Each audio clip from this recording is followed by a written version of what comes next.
everyone. Members of the City Board.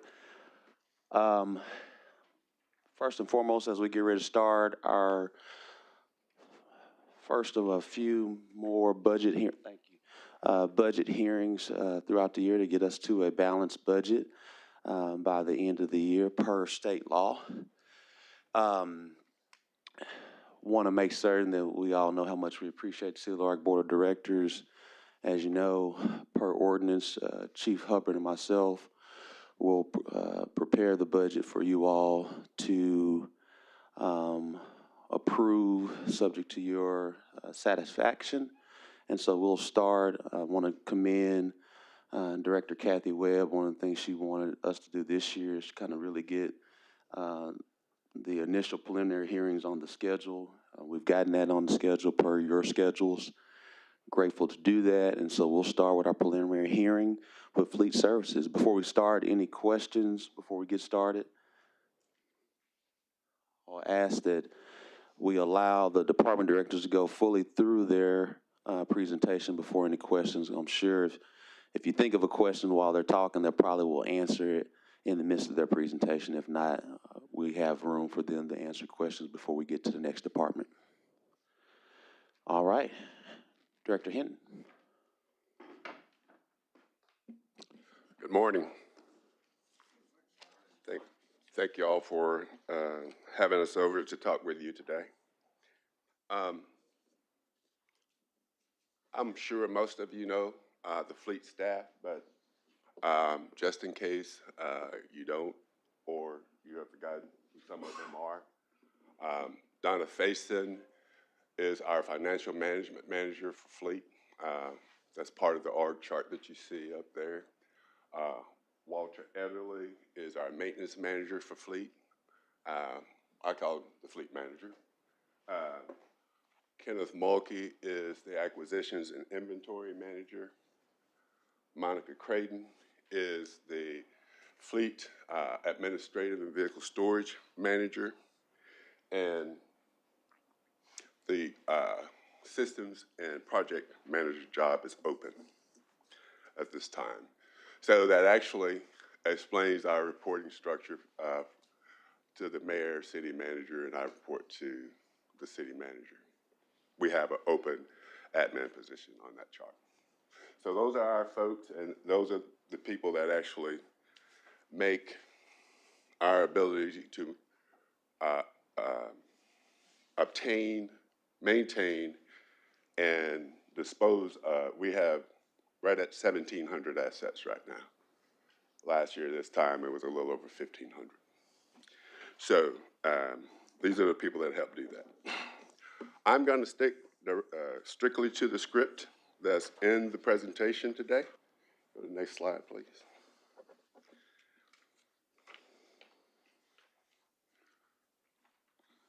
Talk about our objectives that we worked on this year, and you can see where we are against most of that directly from the narrative. One of my big concentrations for the past few years, actually, has been to get us an enterprise execution system that we can actually use not only in fleet, but citywide, right? That's what you see as EAM up there. The acronym stands for Enterprise Asset Management. Director Hines called and asked me what was the difference between EAM and our ERP system that we're working on. And the best way that I could describe that to him was, ERP stands just for what it says, Enterprise Resource Planning. That's what it stands for. Planning of the resources, planning of onboarding employees, planning our financial management, and help with some governance.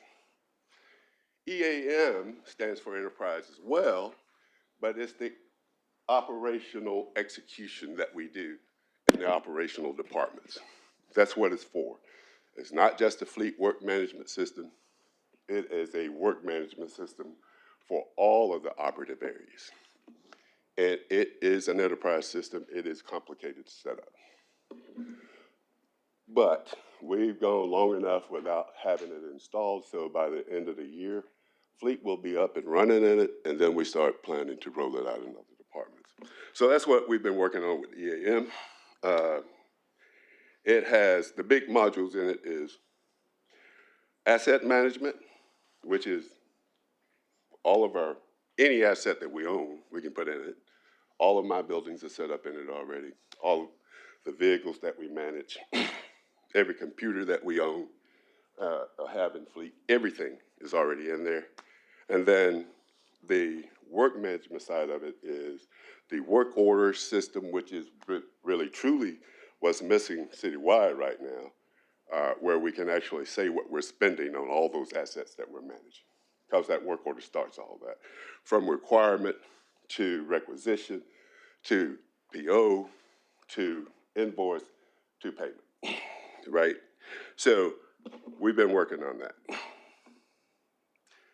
One of the other big items that we worked on this year is to help establish a replacement plan in public works, right?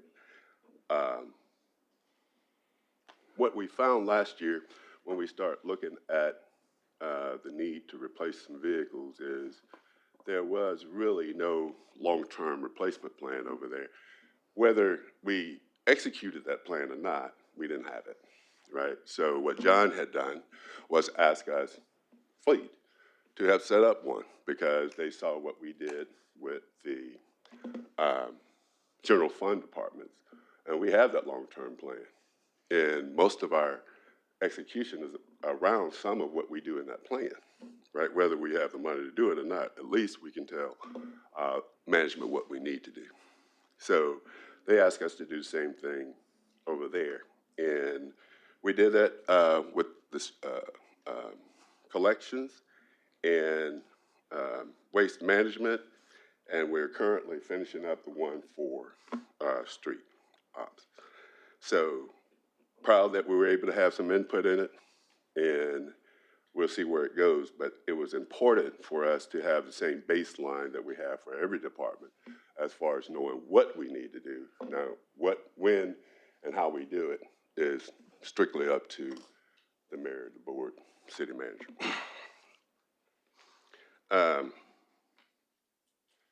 We've accelerated our rollout of EV vehicles, and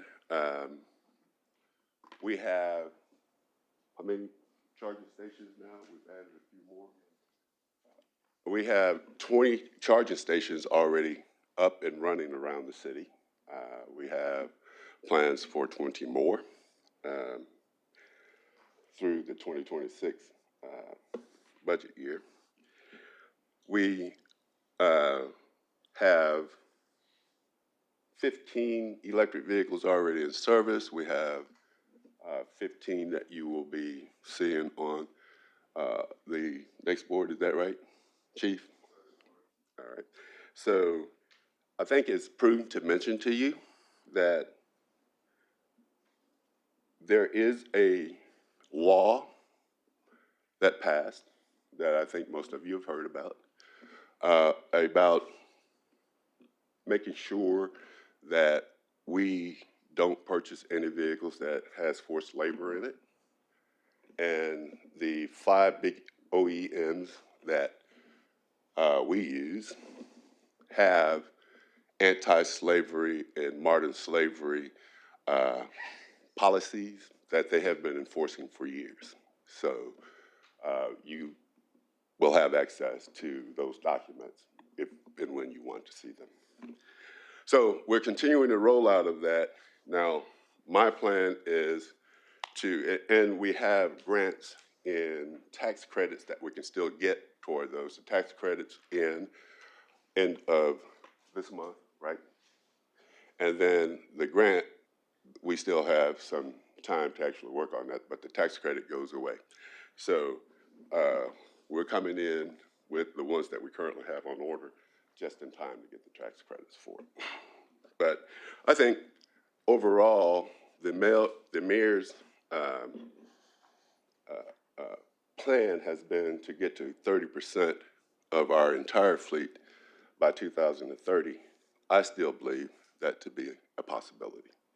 And you'll see more plans about that going forward. We added additional electric charging stations over at Fleet. You'll hear some plans from us to talk about adding some solar panels so that we can collect a few, some better use of electricity and cheaper cost electricity for those chargers. We continue to participate as a top 100 in the top 100 best fleets every year, and we traditionally place in the top 100 fleets. How many fleets is in it? 50,000? 50,000 fleets, and we continuously place in the top 100. We have been picked as high as sixth in this. There, and they continue to change the rules all the time about what constitute a top 100. They keep making it a little tougher to get in it. One of the things that govern how high you can get in it is a sanctioned replacement plan by the board and the city executive. And we have part of that, not necessarily all of it at this point. And I think the last thing that I'll talk about as far as what we did over the year is how we increase productivity around with the folks that we have. I'm not going to sit here and act like that it is easy to run an operation with the challenges that we have in hiring people. We got challenges.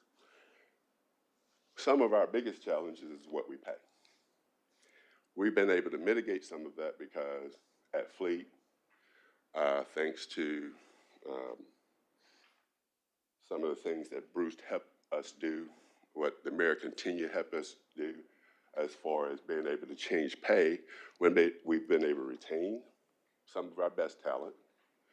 Our best talent is aging, like I am, and most of us are getting ready to exit. I don't want to exit and not have people on board to make sure they can continue the mission of the city. Our mission at Fleet is to make sure that all of the operational departments, including some of the people in this room, can move back and forth to those missions they need to carry out every day. Simple mission, but not so simple to do. So we moved to improve our operational excellence. We moved some people around. We changed some pay scales. We've implemented ahead of EAM coming on board. We do scheduling different. We have checklists that our guys work off of, the whole 9 yards. And we continue to do that. But what's most important is we're changing the pay scale on the diesel-related technicians that we have in the department, right? We've been able to hire a few, but we had to raise that pay. And I'm going to tell you that diesel technicians, which you're going to have, because we have fire apparatuses, we have refuse trucks, we have dump trucks, we have dozers on the landfill. Diesel technicians do that. They cost between $30 and $45 an hour. That's where they are. That's where we're going to have to go get them. And we have to hire them from other people. So that's what we've been doing around trying to get to a place where we can have talent on hand, right? So we're going to be able to hire some of those folks because of what we're doing with holding down the number of people that we bring into Fleet. I can say, and I'm proud of this, that I have not asked for a single additional person at Fleet since I've been here. Not a single one. In fact, we've gone down. And we're going to probably go down a little farther so that we can get the quality of people that we need, not a quantity. Quality diesel technicians to help Walter stop hiring so much external labor. If you don't know, then you should. Obviously, even if we paid the $45 labor rate with all of the benefits that go on top of it, when we hire external labor outside, what's the rate? $200. We are pretty good negotiators. Sometimes we can get that rate down to 150, but that's what you're paying every time we hire someone outside to do what we should do inside. And you'll find that probably be the case across the city. We want to do most of our stuff inside when we have the tools and the facility to do so. We have to address some of that too. But that's where we are with labor. And then the last thing is we talk about training all of the time at Fleet Services, right? And improving the output of the employees that we have. And that comes with making sure that your people stay up to date on their skill set. Our managers do a pretty good job of that. We have to make sure that we get our people through the same training process that we do, right? And there are some things that I want to bring back in-house that was sent out years ago. Obviously, you know, when we buy police cars, we have to upfit them. Pardon me.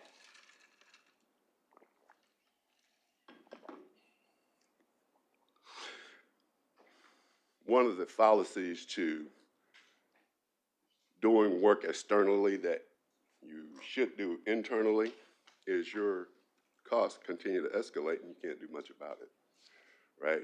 We want to bring upfitting back in-house. We've already started that process. We've increased the competition. We had one upfitter in town. So their price was what their price was. So we sought to create competition where there was none. So we've got another person to come on as an upfitter, and then they're not the only upfitter in Arkansas. So we're doing some of that as well.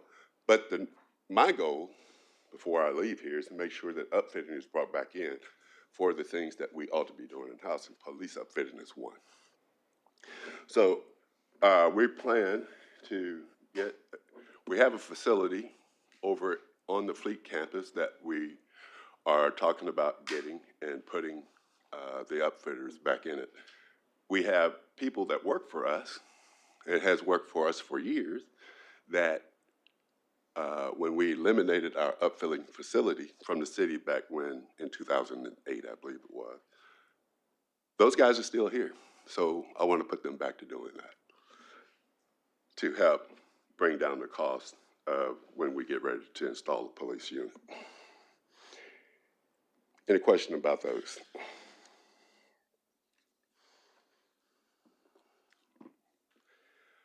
So,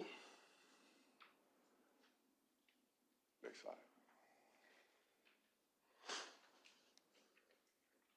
Our 2026 then is just continuing to do what we have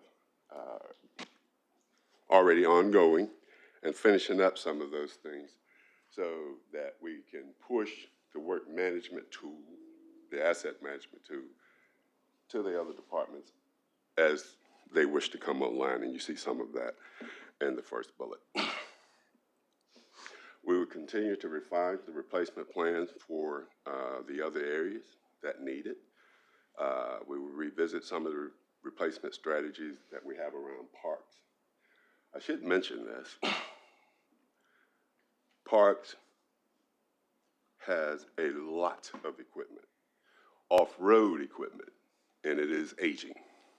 And Leland comes over and beg and do all those things that he can do when we have our liaison meetings. Is that why he came in on your presentation? He wanted to make sure I had some backup when I actually say that, yes, we've done it. And Leland and I will sit and go through his plan over and over again, because when you don't get what you need, you have to make your alternative strategy, because he still has to execute. And I have to sit there and say, man, here's what I can do, here's what I can't, right? But at least we have the plan in front of us and we know where to go with it, right? So I think this thing tells you what we're doing. I intentionally keep my goals pretty tight. I try very hard to hit the timelines that I put on these things. Obviously, when you put in an enterprise system, those things change. But surprisingly, we get most of what we plan to do done. And that's to the credit of these two men and these two women back here. They are a great staff. We will continue to participate in the large fleet competitions. This year we're going to, next year we're going to compete for not only NAFA, we're going to compete for GFX as well. And I should mention this as well. The Arkansas Fleet Management Association was about to go defunct, right? Arkansas. It has been ran multiple times by Walter, but we rotated it to fleet managers around the state. Walter has stepped up and is going to do it full time as far as getting it set up. We may move it from city to city, but this year it's going to be back in Little Rock. It's going to be back in Little Rock again next year, 26. It's going to be back in Little Rock again, and we're not going to let the Fleet Management Association go defunct, right? Last year, we had it in conjunction with the purchasing managers for Arkansas because they were trying to make sure they would keep both of them going. And Latesh and I have had a lot of conversation around making sure we don't let either one of those organizations go defunct. It is important for the fleet managers around the state to get together, for the purchasing managers around the state to get together, right? So that's leadership we should provide. We have provided in the past. We will make sure that it keeps going for the state of Arkansas. We have the largest public fleet, obviously, in the state of Arkansas. So we have a lot of folks that listen to what we say and look at what we do. And we try to put on a good face for that.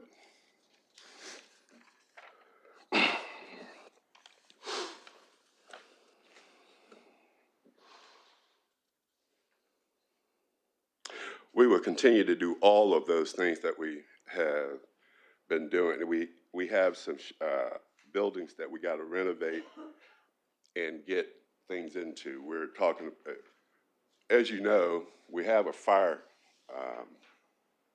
apparatus shop over at Fleet. It is small. It's not much bigger than this room, to be frank with you. Our fire apparatuses are huge. The spare parts for a fire apparatus is huge. We don't have a place to keep them. So we buy them when we need them. It delays getting fire apparatuses, same thing going on with refuse trucks at the landfill. It delays getting them back into service because we buy those parts on demand. Some of those items should be in stock, especially when you have a fire fleet as large as we have. And we're looking at some space over at fire training to actually put up racks, put that stock in there so that when we have something go down, we can go get the stock, put it on it, put it back in service versus waiting on it to come from the vendor. And sometimes y'all know how long that can take because you get to hear it. I'm on a pickup truck and we're waiting on a part. And y'all hear it a lot. So we're going to create that space. Space is there. We're going to utilize that space to lay those things down. So we've got to get in there and get that set up.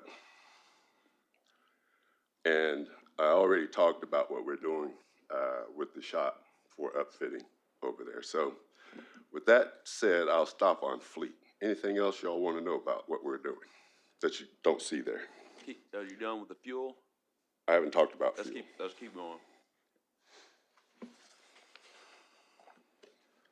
We're running a schedule, so I want to make sure. All right. So y'all can see our objective measures. These are I won't go through all of those, but these are the things that we actually do performance measures against, right? the number of orders that we open, the number of orders that we actually can open and close on time, the number of orders that we open and close before the due date, or we complete before the due date, and the percentage of the outcome. And then the bottom measure is the total hours worked.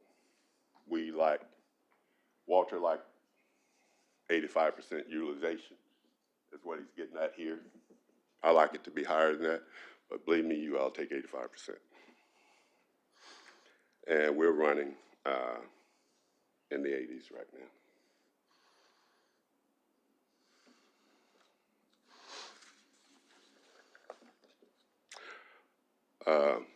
Next slide, yeah. So in fleet total, we have 64 employees budgeted. We've ran with 44 most of the year. Some of these openings has been filled, but we had 20 openings when this was actually printed out. A few of those has been filled.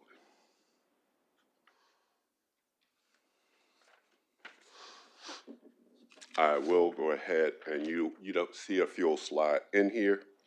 Our fuel budget is flat. Well, we have a slight increase over next year, over what we budgeted last year. We budgeted, I believe, if I can read this, around 3.7 last year for fuel. We're budgeting 3.850 this year.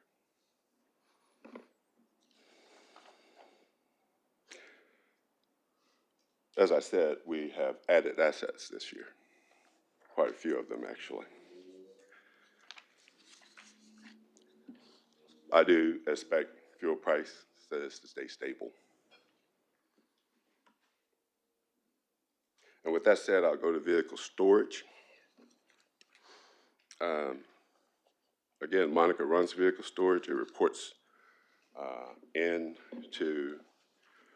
directly to me, and I report to the city manager. You can see the different sections, the different areas that she has over there: vehicle storage operations, equipment auction operations, and transportation code enforcement. We will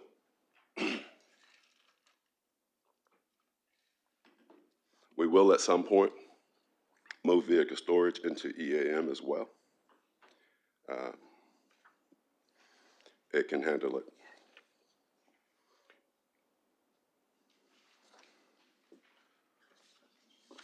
We run Monica runs a pretty tight operation over there.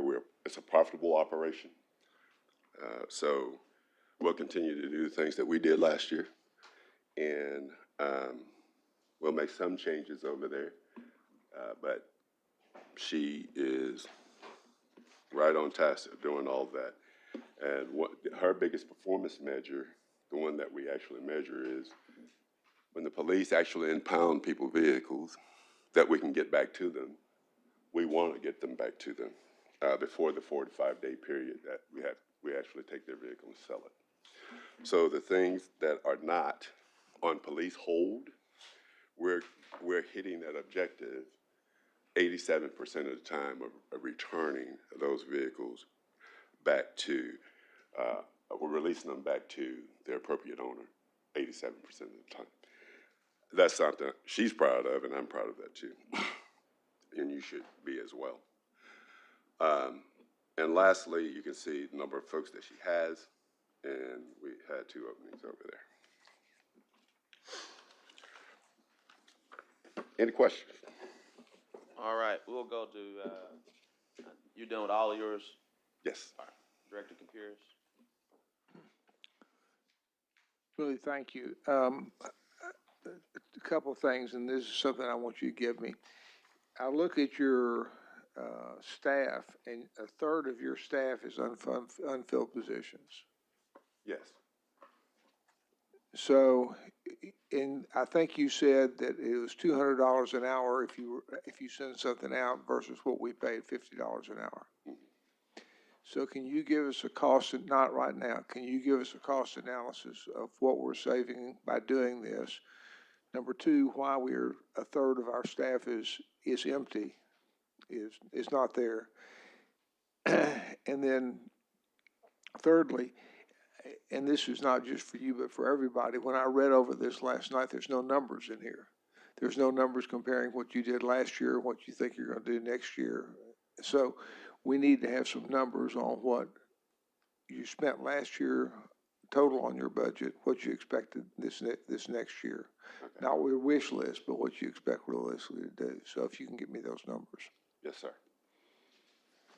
And Director Pierce, just making sure we all are aware, I know each year things change, which is not an issue, but we're going through the preliminary budget this year. That's the reason why those numbers, because we want to actually see, as we're preparing the budget, what you all may want to include. And so there are numbers in here that are part of the budget. And so I want to make sure that we're all looking at that, but this is what we've done every year that you guys have shared you wanted to do it this way. The only difference is that we scheduled the meeting ahead of time. So this is the normal process that we go through this process.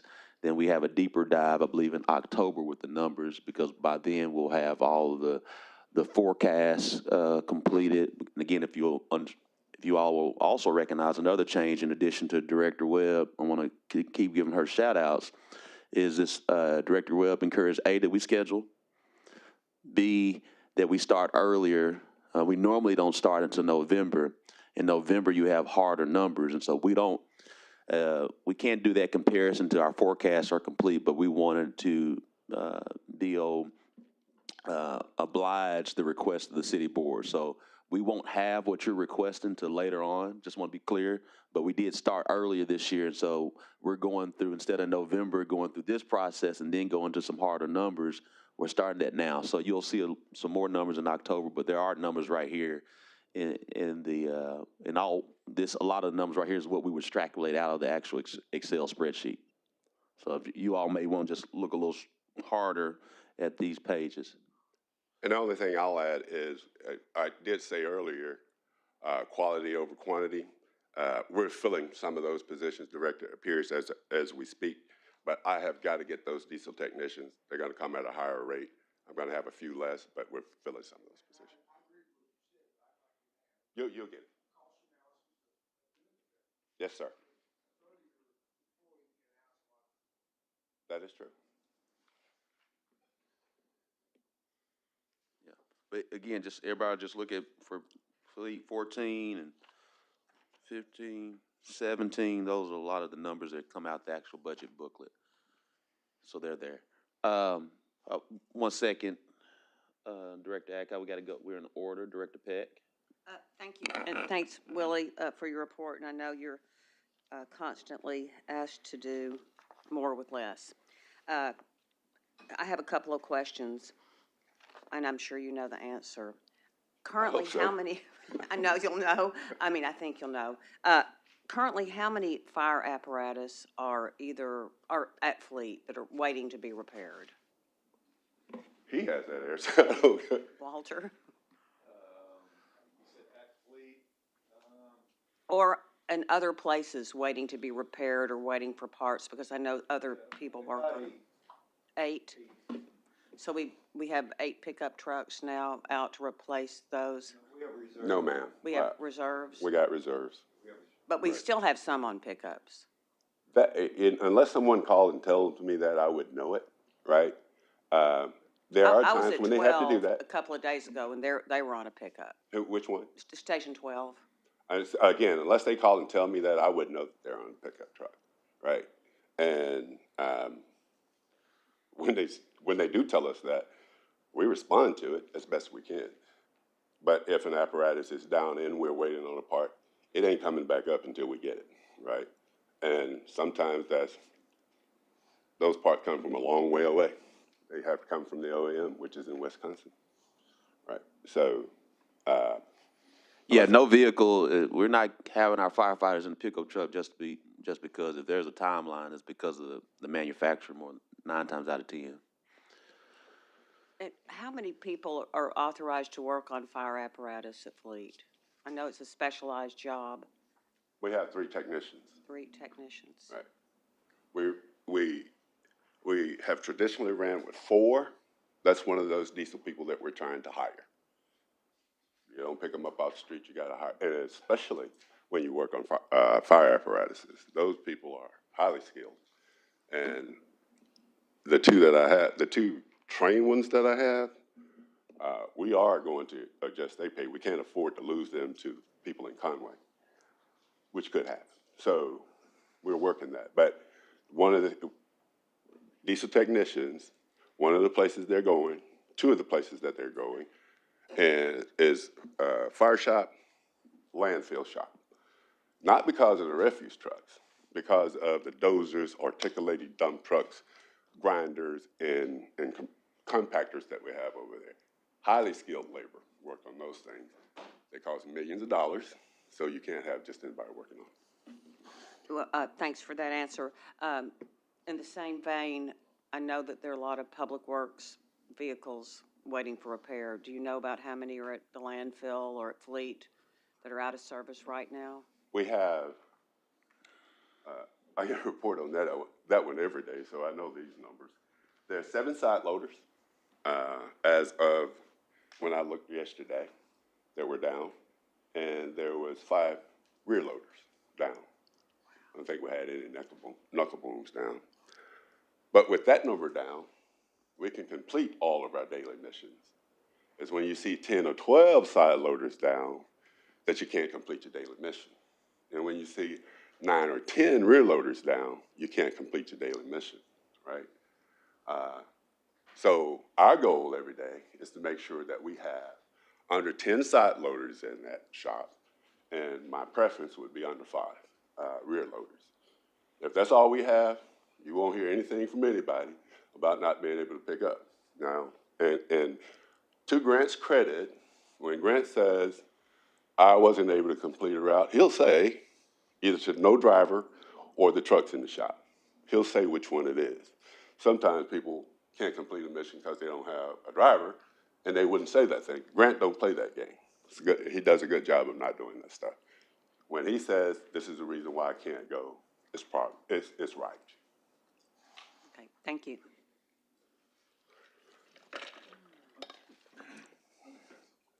All right. Public Works is known to do, if they are down a number of trucks, usually it's one, if they have out a driver, out a truck, they will stay late. And then their mission is to complete all the routes. So if one particular route is complete earlier, then they will assume the duties of whatever truck was down. And they'll stay late to ensure that all of our residents have their trash collected. Yeah, and thank you. And I've witnessed that, and I know the public appreciates that. And that we implemented that earlier this year. And so, one, that increases their overtime costs, but it's something that we believe is warranted and needed.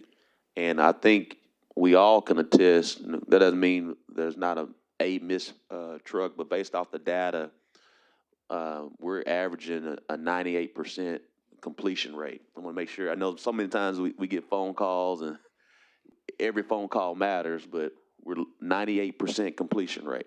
And so, but also what I can attest, at least I know from Director Webb, I haven't received a lot of emails from you lately. That, I mean, you may not be sending them to me anymore, but but I know some of your constituents would contact me directly as well and CCU. But 98% is phenomenal. Guess what? More work to do until we get to 101%. Better than good. And so that you know, I don't believe in wasting a lot of money. But when we have the items, the parts that we need to complete a refuse truck that has come to the shop, we stay over and work on it as well. And we bring people in on Saturday to work on them as well. That don't get out there. You always hear the opposite. That's just not right. We will stay over and work on refuse trucks. They have to send me the down list every day, right? And I don't just take it and look at it and put it down. I'll call Walter. That number needs to go down today if we can make that happen. And when we can't make it happen, we have to be realistic about what we can do. All right, Director Webb. Thank you, Mayor Scott, and thank you for starting earlier this year. Thank you, Willie. I have a couple of questions, and really just to clarify a couple of things. Yes, ma'am. So on it, it's 2025 year-to-date on the performance measurement. So is year-to-date through August? I just want to, It was through the end of the captured period. It was June, end of June. That's when all these numbers were collected and put into the presentation. okay, because I was trying to sit here and do the math and figure out if it Well, I were should have said through that. a Right. certain month, then, so you think that top number that prevented, because I wanted to know then why preventative orders might be down for the year if it were based through August, but if it's based through June, then it would probably be up for the year if they It will be continue. up. Okay, and then just to clarify one other thing where it says 40% were closed on or before the due date, would you attribute most of that to not being able to get the parts in a Most of it. timely manner? Most, I would, yes. Okay. All of you are aware of some of the challenges we had with supply chain during COVID. All of that hadn't gone away. Right. You don't hear me talking about it. Nobody wants to hear it as an excuse. You still got to go find the stuff. We even make some parts every once in a while. We have a great fabricator on staff at Fleet that we literally, especially for fire apparatus, we make the parts to actually fix it. Thank you. All right. Director Adcock? Yes. I would like to see the numbers of garbage trucks that are down at this time. I can send that to you. And why are we having these fires on the garbage trucks? Well, I don't think that I can send you the number of trucks that we have down. Okay? I couldn't even start to tell you why we're having fires on garbage trucks. I can tell you this. I can tell you what we did to mitigate those fires. We've had one this year. Well, we've had one that burned up this year. We've had other trucks catch on fire that we were able to put out before it actually destroyed the truck. Fires can start in multiple places on a fire truck. We've had a couple start in the bed of the fire truck because of something that was put in it, and we were able to get those out. This last one burnt down. I don't know what caused that fire at all. But what we did to mitigate it is every day, collections, brings trucks to Fleet, and Walter makes sure that they wash those trucks so that we can actually see the cabling on those trucks, which was what was causing the fires earlier. There was blank spots, naked spots on the cables that actually connected to the battery. They were so filthy you couldn't even see it. That is the reason why we built the facility, the equipment wash facility over at the landfill, right?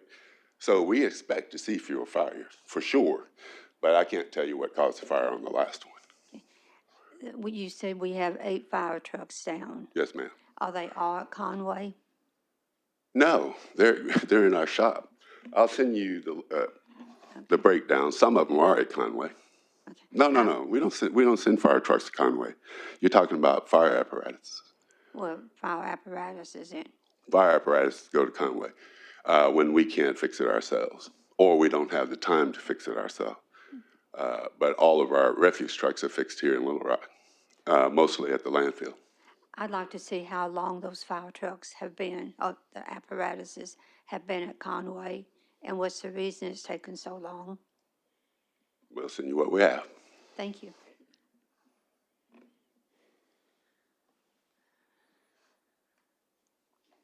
Vice Mayor Wire? Thank you, Mayor. Thank you for all the work you do.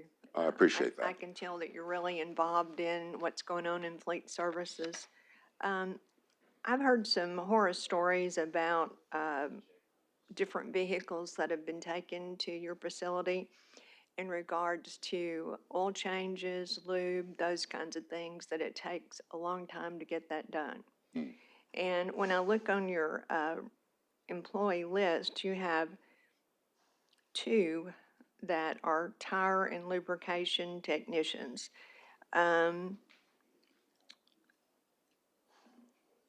maybe one, I'm not sure. One of them's open. Okay, so you have one person today that's Yes, ma'am. working on that. Yes, ma'am. Is that the only person that does the oil change and lube Well, for all the vehicles in the city? so How let's, does that work? so we have a tire technician that we need to get that lube out of that job description. He does Okay. no lubing whatsoever, Okay. right? No, ma'am. All of the technicians at Fleet Services does oil changes, every one of them, right? They do brakes, they do starters, they do alternators, they do all of that stuff. All the technicians except the tire guy and the body technician in the body shop. All the rest of them do that. Okay, so it's Now, not just one but let me person? address this one thing. Okay, When we get a vehicle in for a PM, right? Oil change is a small part of what happens. You haven't seen that vehicle for 5,000 miles or 7,000 miles, depending on what the interval is. So there's all kinds of things that go on with it. They have a checklist for lightweight vehicles that's 80 items. 80 items that they have to check. And when they find that this brake pad is too thin, they change it or put it in for a follow-up work order to do other things. They do a lot of things to that vehicle once they get it, not just an oil change. Because I've heard that ever since I've been here. right. And they're right. An oil change takes 15 minutes, right? But that's not all they do. Well, and I knew you were going to say that because I've heard you say that before about different vehicles, about the length of time, and you take care of everything once they come in. So I wanted to be reassured that's what was going on today. That is. The other question I have, everybody's interested in fire trucks. I'm a little bit concerned that you seem to be involved in the public works when we have trucks down there. Why do you not know about fire trucks if they're working on trucks in their locations today? No, I don't know what they're doing in their operation unless they tell me. I do know what's down because I get that list of trucks that's down as well, right? And the reason why they're still down. And understand if we're waiting on something. If we don't have the skill set to do it, then we are going to send it to Conway. I don't want those fire apparatus cost a lot of money. Yeah. So if we don't have the skill to do it, we're not going to do it. Yeah. But I do know what's down and where it's at all times, because they have to send that to me every day. But whether they're running off back of a pickup truck, unless Chief Doan calls and tell me that, I won't know that. Okay. Do you get calls often? I do. Okay. Oh, So- yeah, okay. yeah. Chief Hubbard used to call me. We used to talk about daily anyway. But Chief Doan and Chief Durham will call and let me know, hey, look, Okay. this is what's going on. So especially when it's going to cost them some operational issues, right? They'll call me for that. Okay, I feel better. All right, you talked about that you're not able to store a lot of parts for the fire trucks. And what is the process?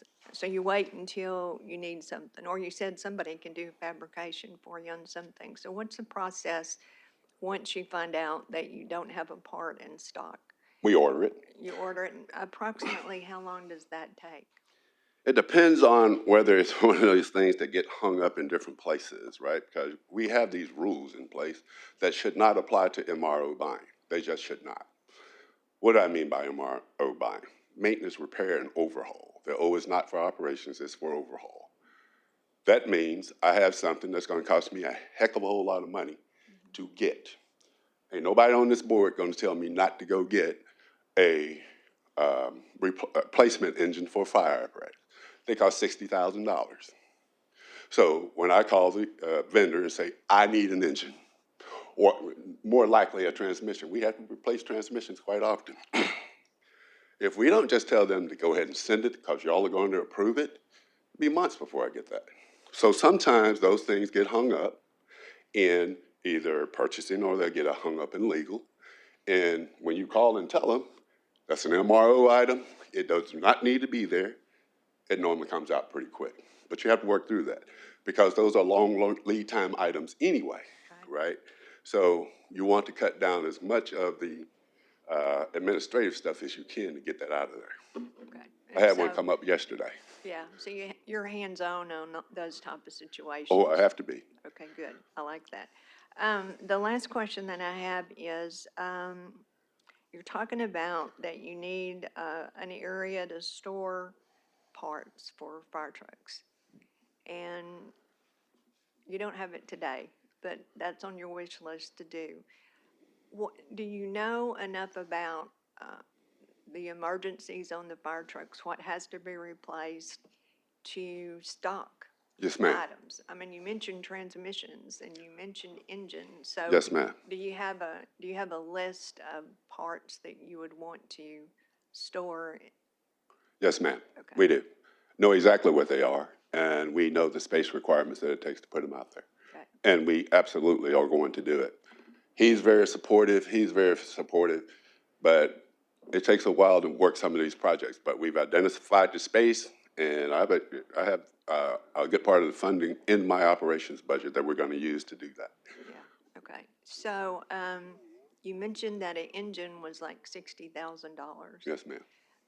What would be the cost, and maybe we'll get this later, maybe you'll develop it later, but what would be the cost to store the parts that you're talking about for storage for future use? Now that I don't know yet because, I haven't ran those numbers. But for me, it's not a matter. We're going to put it in our parts budget and we're going to keep them, right? We have our parts budget, and you'll see that we have a lot of stock items, right? Most of it's for lightweight and medium weight vehicles because we have a place to put that at the sedan shop or at J.E. Davis. When we decide what those parts are for the fire apparatus, we got the same thing going on at landfill. Me and Grant are working on that. How we talk about creating space over there so that we can get same thing for the refuse trucks that we need to keep in stock. Okay. And going to the public works collection trucks, do you have the parts that you need for all of those trucks, or do you get in a process where you have to order? Same thing. We have to order. We have to order a lot of those parts because we don't have a laydown space for them. Our storage area over there is smaller than it is at J.E. Davis. That's not the way it ought to work. Not for something that you need those large parts for, right? And they are large. And it ain't anything about small about parts for a bulldozer or articulating dump truck. Our articulating dump truck is a third size of this room, right? So when you have to lay down stuff for that, it's a big space. Big space. Okay, that's the end of my questions. Thank you for all you do. I appreciate that. Director Miller? Thanks, Mayor. This is going to help me with the whole process, and Will, this is not really directed at you. Mayor, I just wanted to make sure when I look at the very last page of this budget book, page 168, it has a lot of detail there with positions and such. Is this the type of detail you talking about we're going to get in October? Yes, well, 168 that's just out of, number one, 168 is just our employees, but you all, for whatever reason, each year, a board member or a couple board members tend to ask, well, how many positions does the Office of Executive Administration have? What's your salaries? And so to anticipate that question, we just put hours there. We normally don't do that for the other departments until the second meeting. Okay, but so this was just, hey, you asked the question, here's the answer, and so you don't have to wait till December. So for whatever reason, you all asked that question like December as we're trying to get the budget passed. I want to make sure you see it early. Okay. There is a correction because my salary is not correct. Essentially what happened is, I think we all know my salary is what my salary is and what Chief Hubbard is, but finance, to show you all the information, they applied the cost of living increase that was that you all added to the employees to every one of this. So that's what it shows. I don't get that cost of living increase. So okay, you all know what my salary is, and so yeah, I was just because this is going to help me go through the rest of the day. Yeah. I won't ask about this stuff, but we're going to get it in October. But this is the you'll kinda, get that. You'll get that in October. okay. This is kind of detail we're going to get from Yeah, this department. I told, yeah. I get it. Yeah, so this will help me. I think for me, it's good to just listen to these presentations, and then we'll get the detail like this in October. Correct. Okay, thank you. All right. Director Adcock, did you have a question? The Animal Village had automobiles, vehicles approved in the last budget that they've never received. I think there's 5. How many departments have vehicles that have not been ordered this year so far? Or have not been received? The Animal Village vehicles are received. I believe we're have we completed putting those boxes on there? So they'll be receiving those. If they haven't gotten them already, they'll be receiving them this week, this next week. But there are no departments that we had planned to replace anything for, with the exception of the police, that's waiting on something. We have 49 vehicles under upfit for the police. They are here.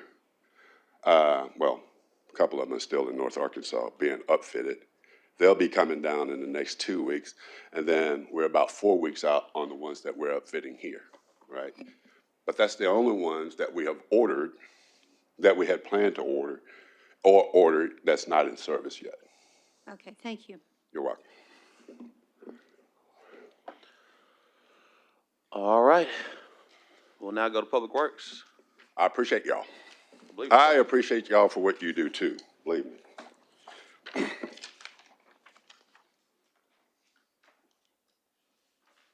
Manish? Is Manish out there?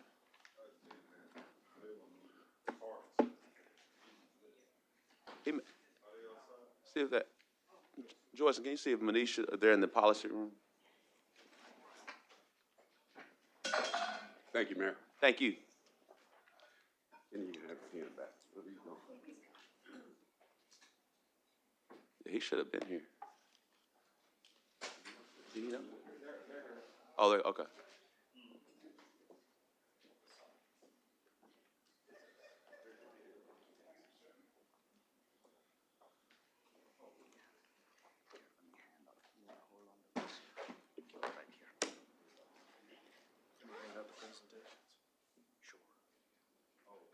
All right, Manish, if you'll just, so we can get back on schedule, we went a, we went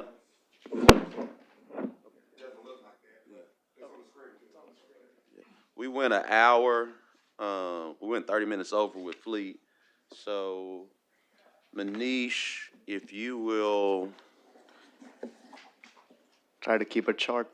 yeah, I wouldn't go over the accomplishments. Board members can read that, or the recognition. I'll just go straight to personnel, performance management. Go through all. You don't have to go through the department. Yes, sir. Yeah. So what we've done, good morning to you all, and thank you for allowing us to present our budget for 2026. So what we have is, like, I've given out handouts for a short presentation. Just wanted to hit some highlights, which kind of covers what we've been doing this year, and then how it relates to our budget and what we expect to be doing next year to make progress. And so I'll start off with the first. So who's got the slides? Okay. Can you please go to the next slide, please? Thanks. So the first one, so as you all know, we have 3 sources of funding. That's backwards. Okay, that's the one. Okay, so we have 3 sources of funding. General fund funds our building services division of Public Works. Then we have the street fund and we have waste disposal fund. So we'll start off with building services highlights. As you all know, we provide building maintenance and repair services for all the departments around the city. This year last year we had several retirements. We've just hired a new division manager and a supervisor for that division. So they started a few months ago, and we're starting to make some progress there. we're working very closely, as you all know, with the fire department on number of needs for all their fire stations and equipment. Of course, I'll let the fire department talk about those things, but we're working closely with them and the board to make those improvements. The next one is, as you all know, we provide like maintenance and repair services. But what ends up happening is we have a limited budget, and what ends up happening is we're more like a liaison where we're providing repair services on an emergency basis. So depending on how much budget is available for that department when they have a need, or how much money we have in our emergency funds under building services fund, we provide those services. So only emergency repairs kind of stuff happens. So what we really want to do is in the future, we want to start looking at our building services fund in a strategic fashion, and we want to look at restructuring it to be an internal service fund, something similar to what Fleet provides to all the departments. So Grant's done a lot of work on that, and it's still a work in progress. It's very early in its development. Now is a good time to start talking about this. We'd like to come to the board at some point when it's appropriate, early next year sometime to present what our ideas are on that. So that's all I have on building services. We'll jump next to the waste disposal fund. So in 2025, our budget was approximately $26.5 million. We've looked at projections from our finance department, and it's approximately $27.4 million. So basically what we've done is we're looking at this as a balanced budget in the services that we provide. But we've made we've made progress on several items this year, and we look forward to doing more next year. So I want to hit a few highlights on this year, next year. So we built the new truck wash, along with our fleet department support. We've just opened that up. So that's going to help a lot with maintaining our vehicles, keeping them clean and things like that. We also launched a routing pilot program where we tried out 2 vendors to provide routing services. What this does is basically helps us understand what are our needs as far as routing is concerned, and like to get efficiencies built into our routing for all our garbage trucks and services. And also it gives us an opportunity to optimize our routes, to help document any misses and how we can improvise on missed garbage pickup and things like that. And also it helps us with our pre and post trip monitoring. So by trying out the pilot program, we've got a better idea of what are the things that these vendors are able to provide. So using that, we've created an RFP, and we're about to put that out this month. So hopefully by the end of the year, we'll have that program under contract and running. So we expect to make a lot of progress next year on that. The next one we've done is we worked on some standard operating procedures within our department for lubricating our vehicles and taking care of it. We've been working very closely with Willie and his team to make improvements in that area. We've also been working with them on our pre and post trip inspection checklists. We're ensuring that we're meeting all the standards that we need to provide safe services to our residents.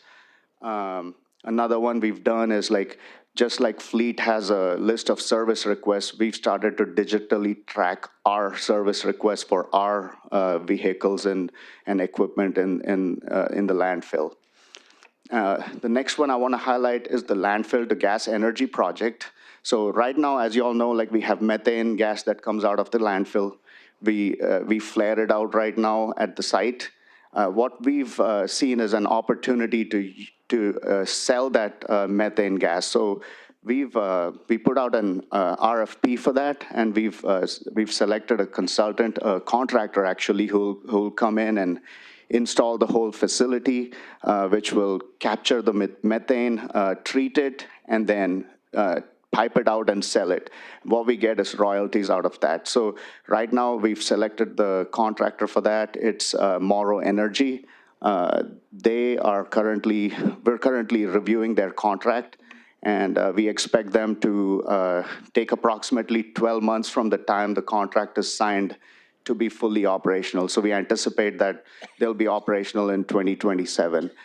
This brings another opportunity to bring in some revenues, additional revenues to the solid waste division to improve our services over there.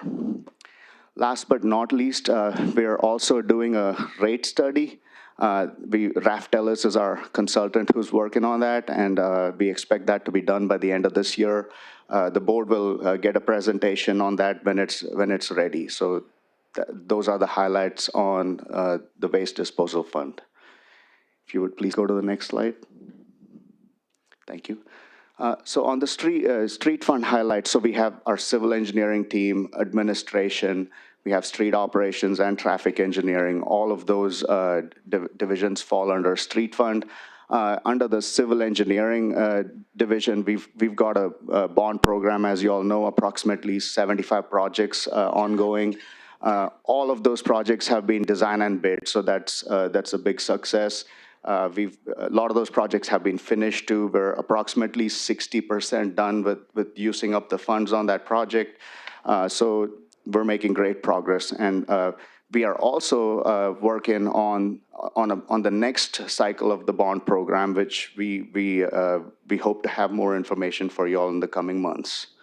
And also, I do want to highlight that, as we have limited funds in our operating budget, we always look for opportunities through federal funding sources to fund our projects. So this year alone, in 2025, we've obtained approximately $7.2 million in funding from MetroPlan and RDOT and EPA and other sources. So that's a great success for us. These are the kind of grants that help us keep moving forward. They help us stretch our monies. So I want to highlight that. And I also wanted to mention in the beginning, I should have said this, we have a lot of supporting documentation here. Any information you all need, we can give you handouts on those things. So the next one is street operations. As you all know, we had a couple of ice storms earlier this year. Then we had the April storms. We had a lot of debris cleanup. As a result of that, we've used a lot of our materials and overtime labor budget on operations. Of course, a lot of that is reimbursable through FEMA. So I'll give you a little more update on that. So this week, we started collecting the debris. We hired, a couple of months ago, we hired Tetra Tech. So we hired Tetra Tech to do a survey of the whole city. They gave us an estimate, and we found that the best way, the most efficient way to collect this would be done in-house. So we expect this to be done within 2 months. We started this week, so hopefully by the end of October or early November, we should be done with those collections. Also, we're continuing to do our right-of-way and median maintenance contracts. A lot of this work is done in-house. Some of it is contracted out, so we're continuing to make progress. However, we do realize that we can do more and we can do better. So we're looking at what are the areas where we can improve. We're looking at how we can, do more in the sense, like right now we have a certain number of crews and so much equipment that goes out there and does all the work. So we're looking at ways to creatively add more equipment and add more labor so that we can make more progress. And in addition to that, we're also looking at the quality of work that we produce. We hear a lot of complaints. We understand that we can do better. We're working with our supervisors and our staff to make sure that all the work that's done in-house or by a contractor is inspected well. So just wanted you all to be aware of that. The sidewalk reentry program is a great opportunity for people coming through the reentry program to the city for employment. We have a little bit of funding for that, and we continue to reconstruct sidewalks that are damaged or there are gaps in to bring it up to ADA standards. The next one is resurfacing. So we've, as a part of the bond program, we also did resurfacing. We were able to resurface 62 streets around the city. We've just completed most of that work. We're towards the end of it. We're finishing some work up on Shackleford right now. And very soon, we want to put up all this information on our website, on social media. We want to share the progress. We want the residents to know that we have y'all support, and we've done a lot of work using the residents' taxpayer money to make progress around the city. Last but not least, on street operations, pothole repairs. I know each and every one of us in here get complaints about potholes. So another thing that we're looking at doing is we've received some reimbursements from our tornado, from the tornado in 2023, the work that we did. And we're planning to use some of that money that we got reimbursed to purchase some more equipment to provide adequate responses to storms and these kind of events. Also potholes, because whenever you have a storm, you tend to see potholes. That's the first thing you see after a rainfall. So we're planning to buy some kind of equipment to do milling and to do more patches rather than just small pothole repairs. So, and also, again, the quality of work. We're paying attention to the quality of work that we're putting out there. We want residents to know that we're committed to them and we're going to do a good job for them. If you would go to the next slide, please. Thank you. And the last one is traffic engineering. That's another great grant that we won, the CPRG grant through MetroPlan and EPA. We got approximately $2.1 million in funding to replace 871 street lights, all kinds of different lights around the city, upgrading all of them to LED. This is a great opportunity for us because it helps us become more efficient in our energy usage and reduce our bills also. The next one is we've been working on school flashers and refreshing them or installing new ones. Also continuing to do preventive maintenance on signals. As you all know, with all these storms and other outages, we have a lot of repairs on our signals. So we continue to make some preventive care maintenance on those signals. And last but not least, we own a lot of lights. Some of them are owned by Entergy, some of them are owned by us. We've hired an extra late shift staff to go out there and put their eyes out there, make sure that these lights are all burning, especially the ones that we own. We're just looking at those. And then we're making sure that if something's out, we're replacing them. So that in a nutshell is what we've been doing this year and what we hope to do next year with our budget. Director Webb? Thank you, Mayor, and thank you. I haven't had time to really delve into all of this yet, so I have two quick questions. When you talk about the bond project, so my first question is, are those projects running generally over budget? And it wouldn't be our fault, but I know things cost more today than when we originally planned these projects. So that's my first question. Okay. So on all those projects, we do estimates, and then we have contingencies built prior to designing them, and then after we bid them, we put in some contingency because construction can go up and down. So what we're seeing is most of those projects are within budget. Some of them are over budget. It's too early to tell where we are going to land with the final dollar amount, but we should be pretty close. David's been keeping a close eye on the numbers, and so to answer your question, yes, we're seeing some ups and downs, but we expect it to even out. Okay. And then my second question, and I appreciate all of the work that you all do, and I appreciate what Amanda and her team do in terms of looking for grants. I mean, we've had some things that we've voted on in the last couple of years, that are RDOT grants and things then that are federal grants. And so I would like to know if we are losing grant funding, again, not through our fault, but through decisions, executive orders and things that other people are doing.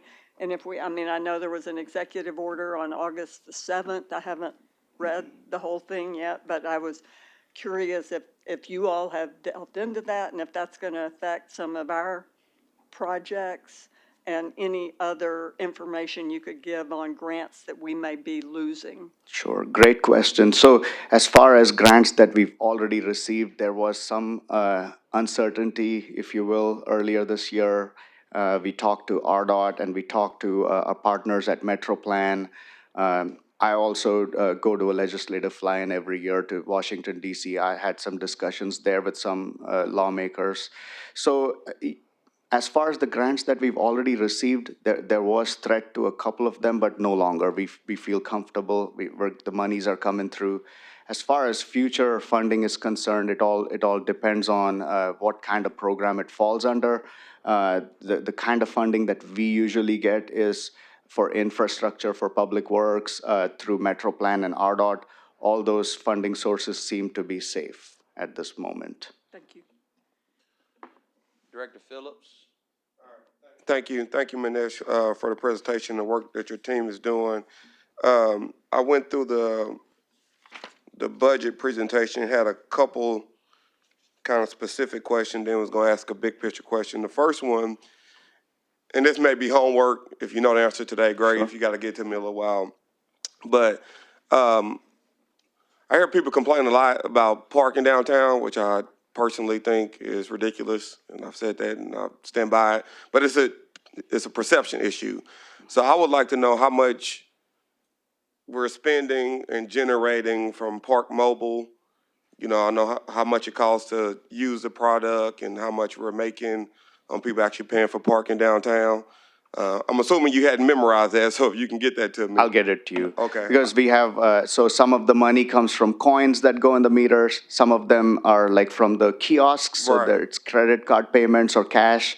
And then we also have Park Mobile. So we are able to directly track Park Mobile because it's all app-based. Yep. But the remaining monies go through, the treasury can give us that report, so I can get that to you. Okay, Yes, if you sir. would do that, I appreciate it. We'll do 'Cause it. I want to address the perception issue that some of our residents have about parking downtown. Secondly, I couldn't determine from reading the report, I know maybe a year and a half ago, we increased the landfill rate, Just the tipping fees. the tipping fees. How have that impacted the revenue? I do not have a, so Grant's saying it's kind of balanced. So one of the things that we expected to come out of it was that since we increased our rate, this is for people who, other than our residents, Right, basically. right. So when they come in, they're going to see that we raised our rate, they're going to go other places. Some people are going to continue to come. So you're going to see some increases from people who continue to come, and you're going to lose some customers. So it's evening out is what Grant's telling me. And if you need those numbers, I don't know, we can produce Yeah, those. yeah, absolutely. I just want to know, I mean, we made a decision, know the impact from that decision. And this is a question that I'm gonna ask probably most of the department directors. But the way I see my role as a board member and serving the people of Little Rock is also empowering you and your team to serve the people of Little Rock on a more pragmatic basis when you're doing the public works department. So here's another homework question for you. We're a legislative body, and if there's legislation that you need from the board to help you do your job more effectively, if you and Grant or your team has had meetings and said, man, if we just would do this, then we could do that. And if y'all have had those conversations, or if you would have those conversations, and let me know, and I'll be happy to talk about it and see if we can get some ordinance passed to help you do your job more effectively to serve our citizens better. Thank you for that. I really appreciate it. Yes, we are having those conversations. Grant and I sat down last week and had a long conversation about all the things we'd like to do together to advance public works.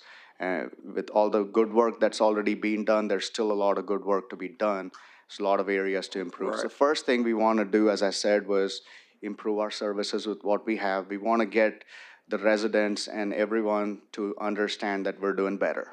We want to show progress before we ask. Yep. So we want to set ourselves up well in the services we provide and the projects that we do, so that in the future, when there's an opportunity for funding through a sales tax person, that's what we really need.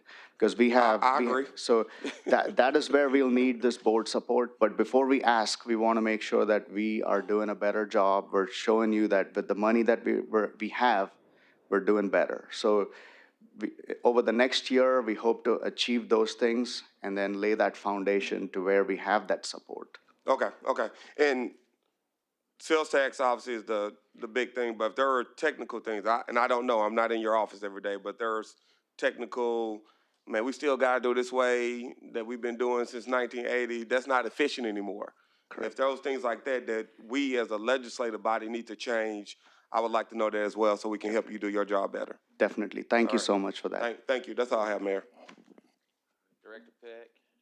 I just want to thank you and Grant both and the whole team, because you are doing so much more with less. And it's obvious, people know, I notice, citizens notice, especially building services. I know it's not just about the fire stations, but all of the city-owned buildings. So thanks, and let's just keep it coming.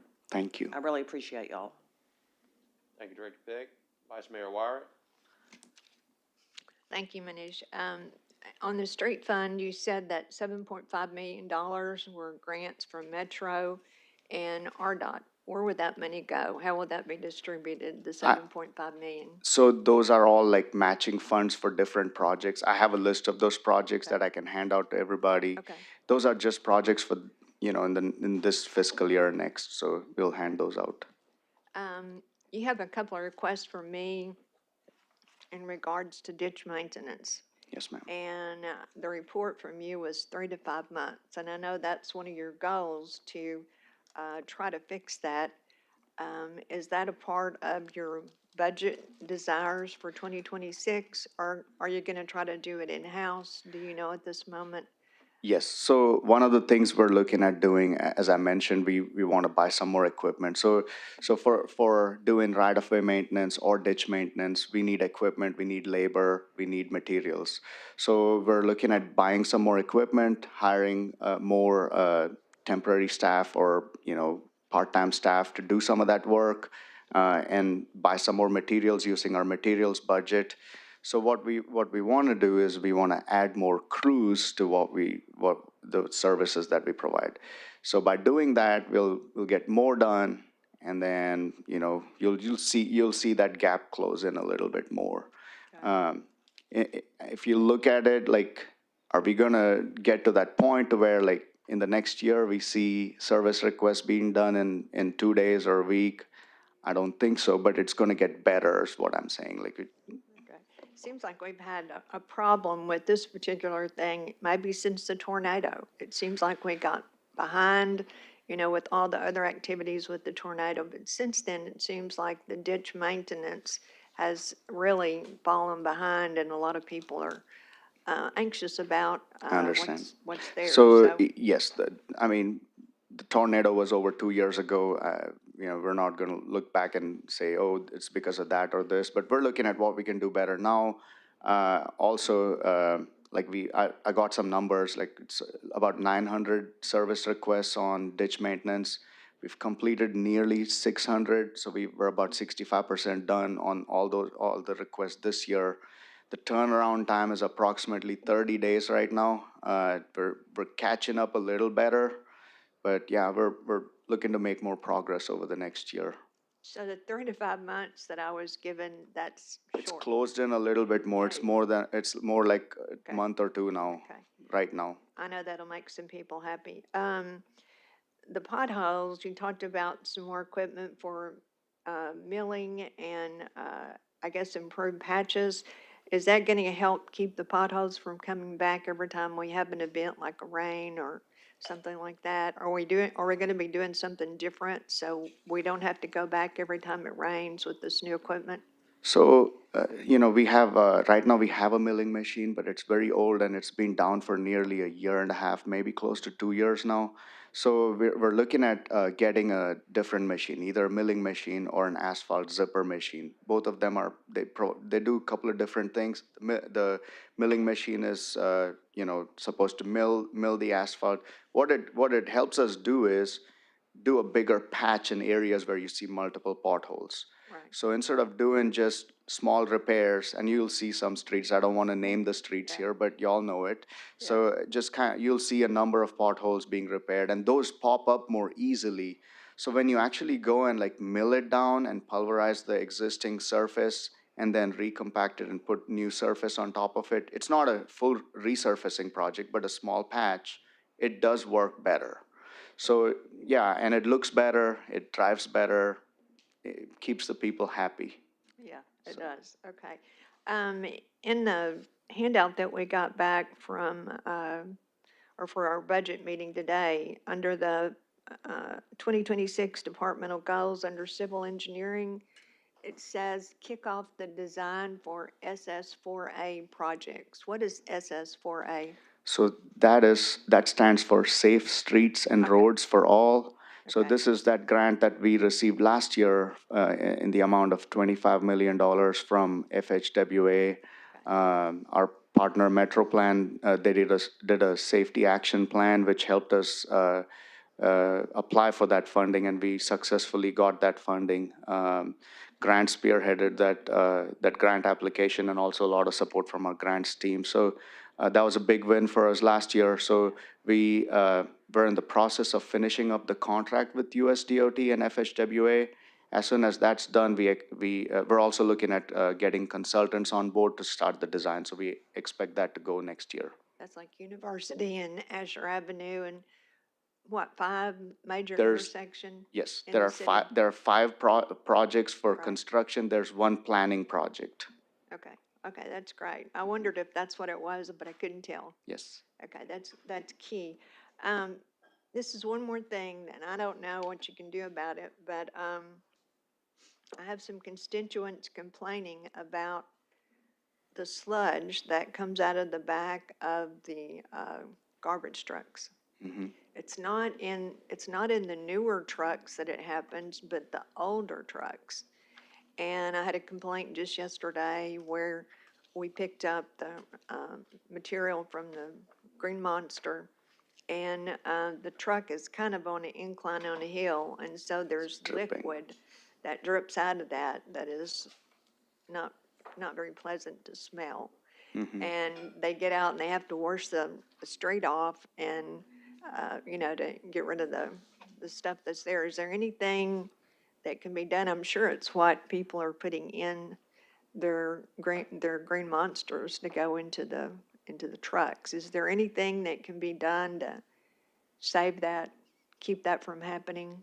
We can look into it, and I'll get back to you on Okay. that for sure. All right, well, I got a phone call about it, and it's not the first one from the same person that I've gotten. So if we could, it may be impossible to take care of, but it is a problem. We'll So, definitely get okay. back to you on that. Thank you for all you do. Thank you. Director Miller?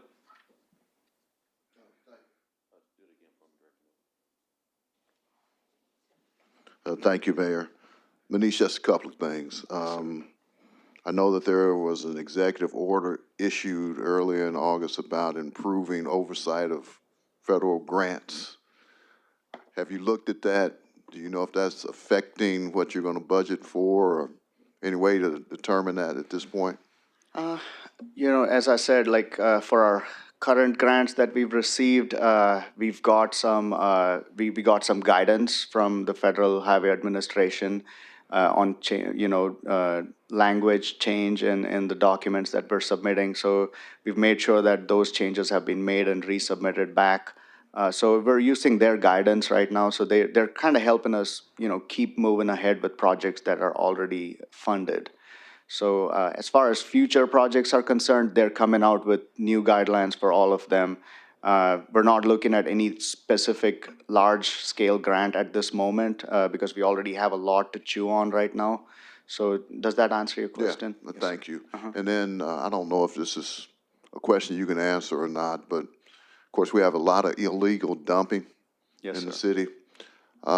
Do we track, or does your department track how much that cost us? And Yes, between us and housing, we do track that.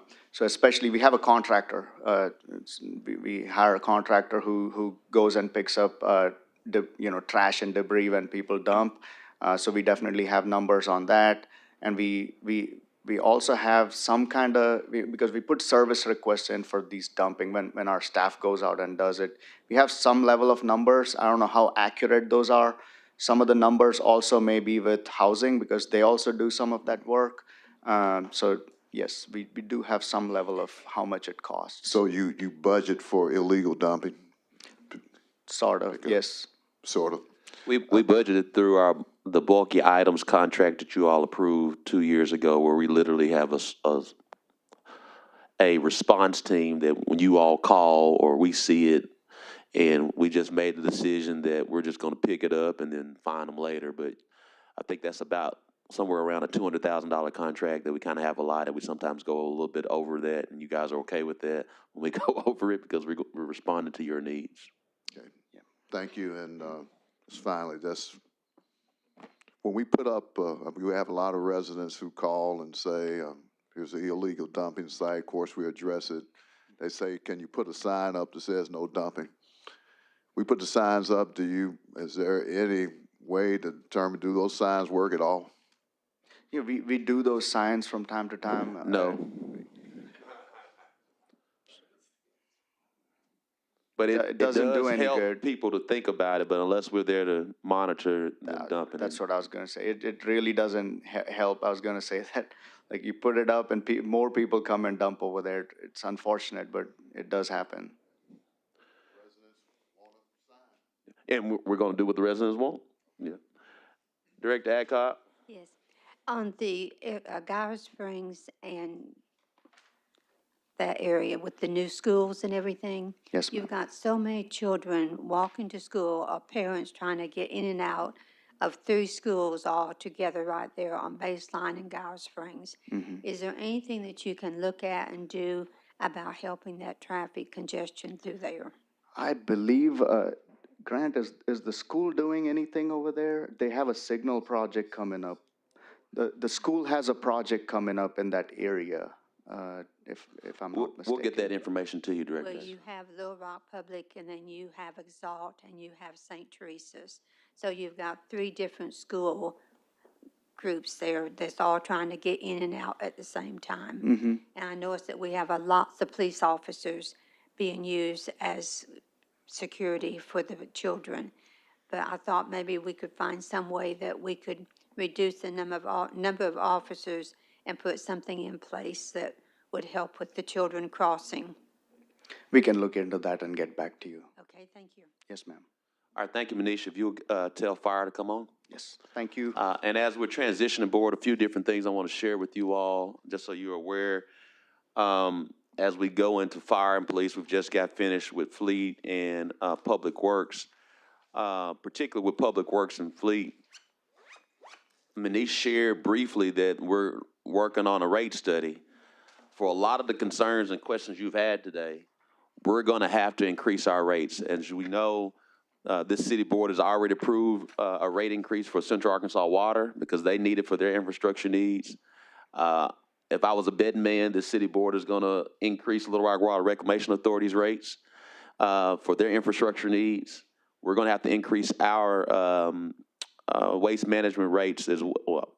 I'm calling it something different, but basically our public works rates so we can get more trucks, even though this city board has approved in the last year 7 new garbage trucks that's come, which is great. But on any given day, we can have 10 trucks in fleet getting maintenance work. And we know while Willie does a phenomenal job, parts take forever to come and things of that nature. So when they come back, please remember these questions you all asked when it relates to ditch maintenance. Number one, many of the ditch maintenance receipts is really things that the city should not be doing, but because even though it's in our residents' property and we want to make certain our city looks clean and safe, we go do it.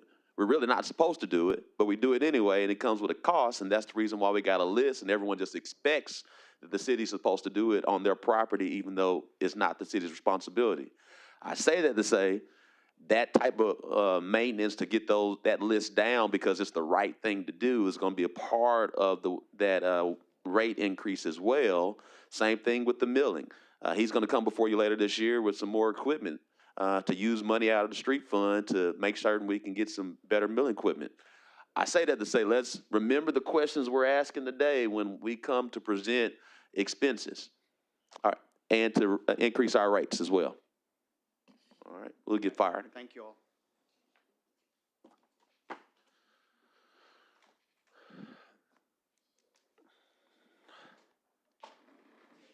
Oh. Chief Doan, Chief Durham, if we're running short on time, you guys are kind of, come on. You don't have to go through, board members can read your accomplishments and your goals. And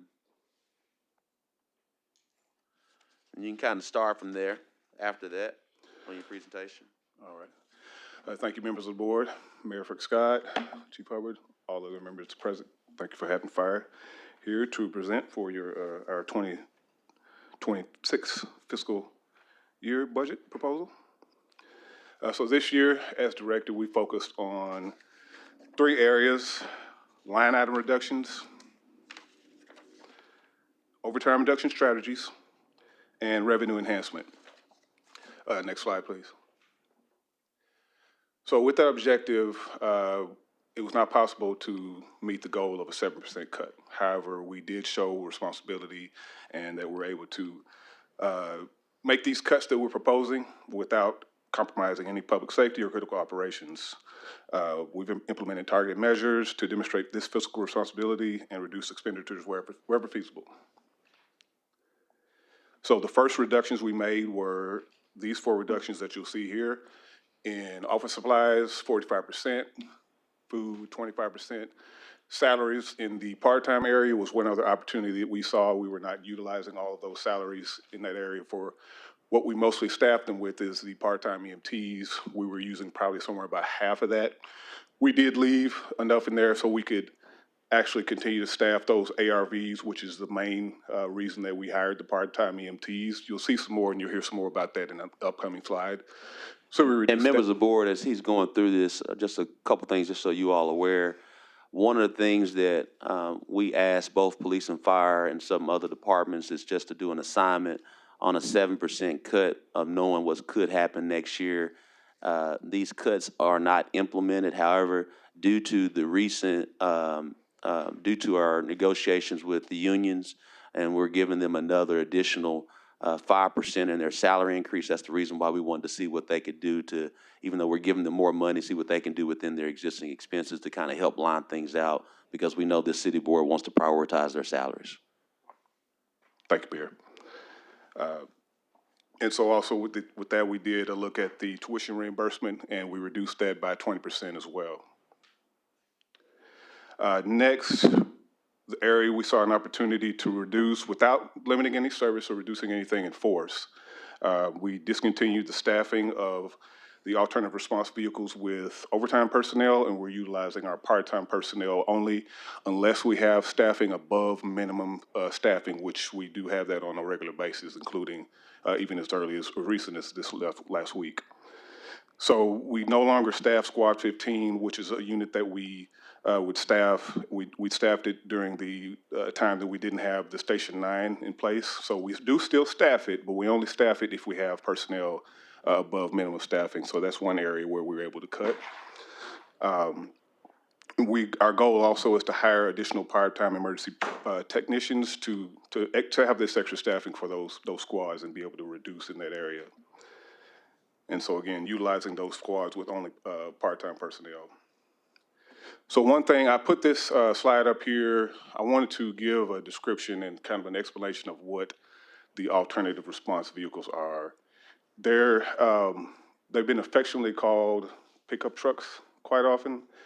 And so I wanted to just show this slide here to show you that these are heavy-duty rescue trucks, SUVs. They're capable of carrying 4 personnel and a myriad of equipment. They do not carry water. But after water, one of the most important things that you need on the fire is, if not the most important thing, is the personnel and the tools that they're able to carry on that unit. So, another picture of that. These are heavy-duty Ford F-250 super trucks, and again, they're able to carry up to 4 personnel on those trucks. So this is just an example, and again, I just want to be clear, we don't want to have these units going to fires where you should have a fire truck, an aerial truck, or a pumper. That's not the goal. And just to give you a history on where the squads came from, or how the idea arose. They were brought here in 2018. We put 2 on track. And what we would do with them, we would they were at Station 1 and Station 9, and we would cross-staff them with those personnel at that station. So in other words, if we got a call that called for something that didn't require a pumper truck or an aerial truck, we would have one of those units in the station get off of their pump or the truck, and they would take the alternative response vehicle to that call. And so what you'll see here is the goal with that, it costs exponentially less to run what you call a pickup truck to a call that all you need is medical equipment and personnel to that call. So you've got a squad or ARV that costs approximately $48 an hour to run, and you've got a pumper in that same station that costs approximately $160 to run, and then the same thing with the aerial, exponentially higher, $260 to run those calls. So again, we don't want to be sending the ARVs to calls that require a fire truck, but we do want to make sure that we're utilizing them in a way that will alleviate some of the damage and the cost that's incurred by running those big fire trucks to those calls. These numbers are based on the FEMA schedule of equipment rates, and they take into account depreciation, overhead maintenance, field repairs, fuel, lubricants, OSHA equipment, other costs. It does not take into account the personnel costs. Next, number 3, we looked at our fee schedules. We saw that our residential burn permit fees were extremely antiquated. They're completely out of date. We had not looked at them. I think they've been $5 for a year for as long as I can remember. So we looked across the river at North Little Rock. We proposed that we raise our fee to $25. If you could go to the next slide, and I'll come back to this one if you would. That's just a comparison. North Little Rock charges $25 for a 3-day burn permit. We were charging $5 for a year. So we are proposing that the board members consider approval of us to raise that to $25 for a 6-month burn permit and $40 for a year burn permit. If you go to the next slide, actually go to the next slide after that. With just raising that residential burn permit for the cost, it looks like it's 700%. I know that seems like a lot, but that will generate up to $18,000 projected in fees. And if we raise all the other respective permits, we could potentially raise to $26,000 just for looking at that. Next slide, please. All right, on to our needs and aspirations. All right, I'm going to pass to Chief Durham for a brief presentation on our self-contained breathing apparatuses.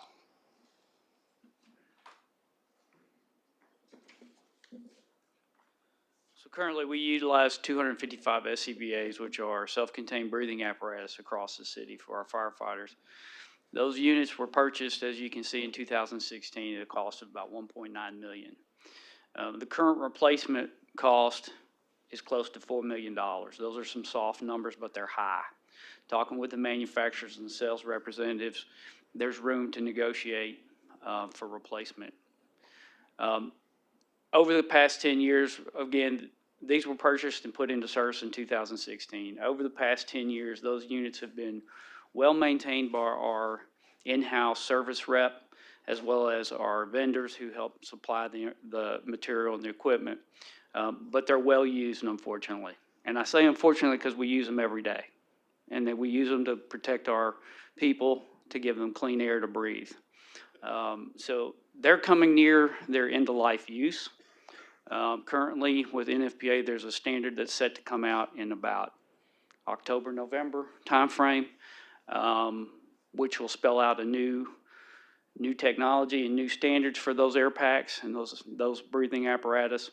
And what we want to do is meet that standard when it comes out. That's what we're asking for. Again, the air packs we're using right now are fine. They work for now. We've done a lot of maintenance on them. Our maintenance techs are staying on top of it. We had a little issue during COVID, as everyone did, with logistics, and so things got behind, but we've caught up since then, and I can't use that as an excuse right now. But our goal is, once this standard is released in November, we can move forward in the next year to bring our air packs up to that standard.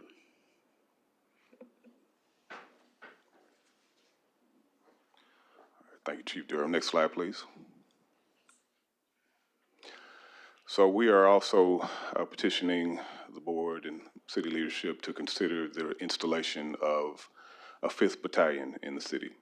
So currently, for anyone that doesn't know how the city is structured as far as our fire operations and command staff, we have 4 districts, District 1, District 9, District 11, and District 23. District 1 in downtown, 9 in West Midwest, 11 in Southwest, and 23 in Deep West. So this has been a similar setup. It's been the same number of battalion chiefs since the 60s. We have brought this to the board before, however, it's just not been something that's been feasible. But in the last years, 60 years plus, the city's population has increased by nearly 100K. Again, we've had 4 district chiefs. And what these district chiefs do, just so you know, they are the supervisors of the companies in the district. So, for instance, Battalion 1 supervises Engine 1, Engine 8, the bomb squad, the aerial truck there, and 4 or 5 other stations there, which have all company officers and 3 to 4 personnel on each unit. So each battalion chief could ultimately be supervising up to 40 people at a time in their battalion. So we're proposing that we add 2 full-time equivalent battalion chiefs so that we can add a 5th battalion and reinstate the battalion either in the east area where it was a Battalion 2 or another strategically located place. So why? They're beyond their span of control. You see what the cost of the FTEs is, $305,000. And so this would definitely be a return on investment if you could consider this as something that you could do. So next slide, please. And also our building maintenance budget, which has been the same since 2013. Prior to 2013, it was $52,000 for the maintenance of our 22 fire stations.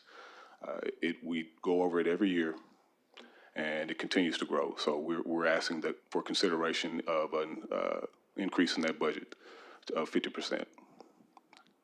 Next slide, please. In conclusion, this proposal balances the city's cost reduction strategies, and we hope that we have shown fiscal stewardship with this presentation. Thank you, Director Adcock. Did you Oh, have I'm any? sorry. Director Phillips. All right, thank you, Mayor. Thank you, Chief Dawn, for the presentation. 2 questions. In our budget book, there's a chart about the objective measures of progress dealing with properties affected by fires. Yes, sir. And in 2025, the number seemed to jump quite a bit. Can you help me understand why that number essentially tripled, quadrupled, maybe?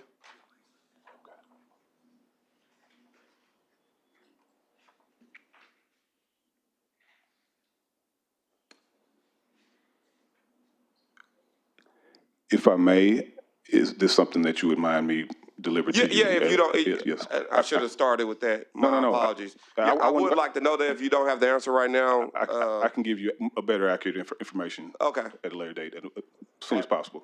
Absolutely. And I had no idea about the burn fees being so outdated. So I'm glad someone looked at that. So whoever did it, kudos. And when I get a chance to vote on it, I'll be supportive. That just needs to be done. That seems very straightforward. So those are my question and comments. So thank you. Director Pett. Thank you, and thank you, Chief Durham and Chief Doan. I'm so fully supportive of the 5th Battalion. I hear about that a lot, and that's long overdue. One quick question, are we still down a tiller truck? Yes. Is it on order? Is it back ordered, or is it just the wait and see? I do believe it's an upcoming one that's on order. Chief Durham, do you have an accurate time on that? So as of right now, it looks like it's on the schedule for 2027, early 27. Oh, like not next year, but the following Yes, ma'am. year? Yeah, they take a couple years to build and get to us. Share with her what is coming next year. So in 2026, we're scheduled to get 7 pumps and an aerial truck. In fact, I'm leaving next week to go to the manufacturer so we can lay that out for We got that report. 2026. Yes, I see that. Okay. Yes, ma'am. Thanks, Chief, City, whoever, Delphone, whatever we're gonna call you. Director, yeah. Okay, thank you. Director Wyatt, Vice President Wyatt. Thank you. I was talking to some firefighters recently, and they had a concern about this maneuver that you all do on the freeways, where if there's a wreck, accident, some sort of emergency on the freeway, you line up your trucks across the freeway, 2, 3 at a time. And that's to help with the oncoming traffic that's going through there. And there are some cities that have came up with a different device to block traffic or to move traffic, and they're not those $1.8 million fire trucks. Have you all ever looked into some other type of device, some other type of equipment to maneuver traffic around those kinds of incidences? Yes, ma'am, we have, and you're absolutely correct. Those units are much less expensive. They may have a more technical name, but they're basically a purpose-driven blocking apparatus. We have spoken to Director of Fleet, and it's a conversation that it is ongoing and we're looking into. Okay, but it's not in your proposed budget for 2026? Not at this time. Okay. Is there a reason why? It's just not something that we put in there, but it is a discussion that we have had and we will have with Fleet, because I have had a recent discussion with Mr. Willie on that. Okay. But I'll make sure that I follow up on that and I can get you some accurate numbers on what it would actually cost. Okay. Well, it's kind of a dangerous situation in my mind to see how you have to line up and, get the traffic maneuvered around the fire truck. So it does make sense that,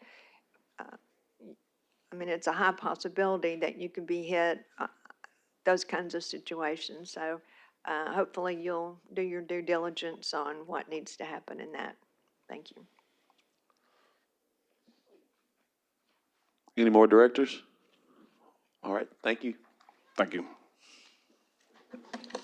You'll ask police to come on in. I think we'll make up some time with the district courts.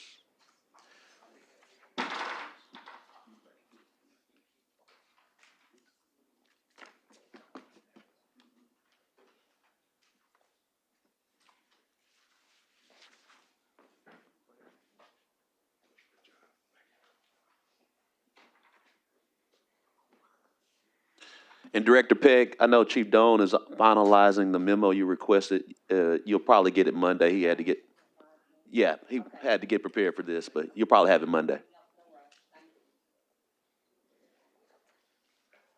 Chief, if you'll go straight to the presentation, no need to talk about the goals, just kind of get to the nitty gritty. So well, you made it even easier then, Mayor. They'll ask the questions they want to ask. Of course. Good morning, Mayor Scott, Vice Mayor Wyrick, members of the board, City Manager Hubbard. So here to kind of let you know, actually going into 2026, our budget needs for the police department. There's really 3 main things that are highlighted for us that are very important. Obviously, with our heavy investment in technology is a big piece. That price tag has increased over what it was the previous years. Why? Unfortunately, these things go up. It's an investment that will continue to go up as the way technology works. So we're asking for an additional total amount of $1.6 million for our overall technology. Obviously, we purchased a new property at 1200 West 3rd, which will be the new property evidence storage facility, as well as other departments within the city or other divisions within the police department that will occupy that. For example, like our crime scene search unit. We eventually will relocate the real-time crime center over there, as well as some other units as well. So our goal is to have that thing fully staffed by 2027. Obviously, going to take some additional funding to get that to where we need to be from a structural standpoint as far as interior painting, things like that. The other one is, I know Director Hinton talked to you about fleet earlier this morning. With the fleet part of it for PD, we're responsible for the technology component in there, the radio heads, obviously the NVRs, which are quite pricey, and the other tech stuff that goes in as well. So that is a price tag of 1.3 million. So that's kind of our big three asks for the PD, and I'll be happy to answer any questions you all may have from that. So was that short enough, Mayor? It was, because they're going to ask exactly what they want to ask. Yes, sir. Fair enough. And I'm going to speak to, because there's a little strategy to some things of how this presentation has been guided so far, everybody. Director Phillips. Thank you, Mayor. Thank you, Chief. Good to see you. Good to see you, sir. Appreciate the work you and your team doing and the positive numbers that's in the report and that we hear about what's going on in the city. I've received some questions, and this is I'm gonna give a little background, but it is a budget-related question about the training that our officers receive as it relates to de-escalation and all those things centered around community policing. So from a budget perspective, how often do officers go through that type of training? How much? I mean, I know you may not know the exact number, but is there a schedule? Do you go every year, every other year? Yes, sir. How much are we investing to make sure that our officers have the training to interact with people in a safe manner? So that training is done every year. Obviously, when you go through our basic recruit school, it's currently 960 hours. That will increase beginning our next recruit school. Currently it's 24 weeks. It will go to 26 weeks. Why? To accomplish just that, adding more additional communication, more hands-on scenario training, and things of that nature to increase what we feel like and what I believe to be, as the profession continues to change and more challenges come up within society and how police are being tasked to take on more roles that are really not law enforcement related, but we're having to deal with it. So when we do stuff like that, one example would be mental health. We have to put more training in to make sure our officers get everything they need in order to be successful to handle certain situations. So outside the recruit school, every officer in the police department, including myself, all the way down to the lowest person, we are required to do 40 hours annual in-service training every year. That goes over our things that were mandated by the state. There's 24 hours were mandated every year to complete by the state.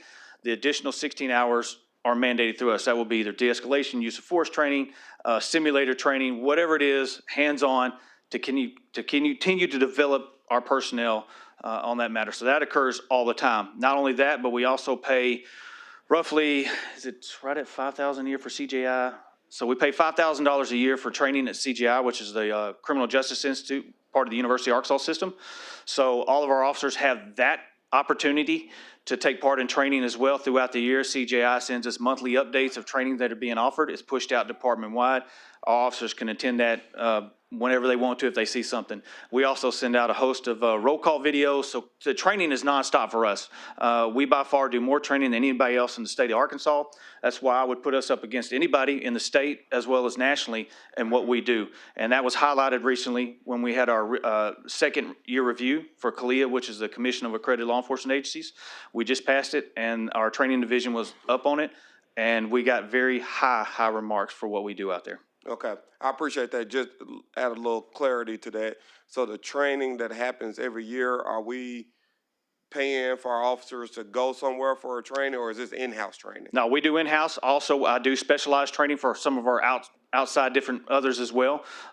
Great example, whether it's our internal affairs investigators, homicide investigators, we send our school resources officers to additional training. So if there's something specialized that we need to do, we will send our people out for specialized training. That way they can bring it back and advise everybody else.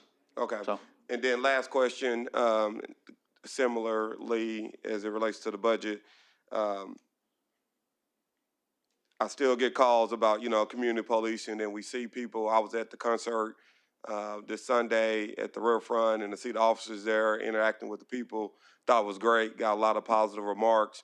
So from a budget standpoint, what else do you need to see happen from a community policing standpoint where people have a better relationship with those in law enforcement? Well, I mean, we got to continue to do our part. We got to continue to engage the community. I mean, I think we do a lot of that by attending meetings or quarterlies. But, for us, if I was fully staffed, I'm authorized a strength of 595. Currently, I'm 70 3 vacancies. I lost one this week out of our recruit school due to a medical-related issue. So, we'll get down, we'll get our numbers looking right, then I lose more people. So that tends to impact, but that's kind of the nature of the profession right now. Everybody's still kind of, it's very fluid. Yeah.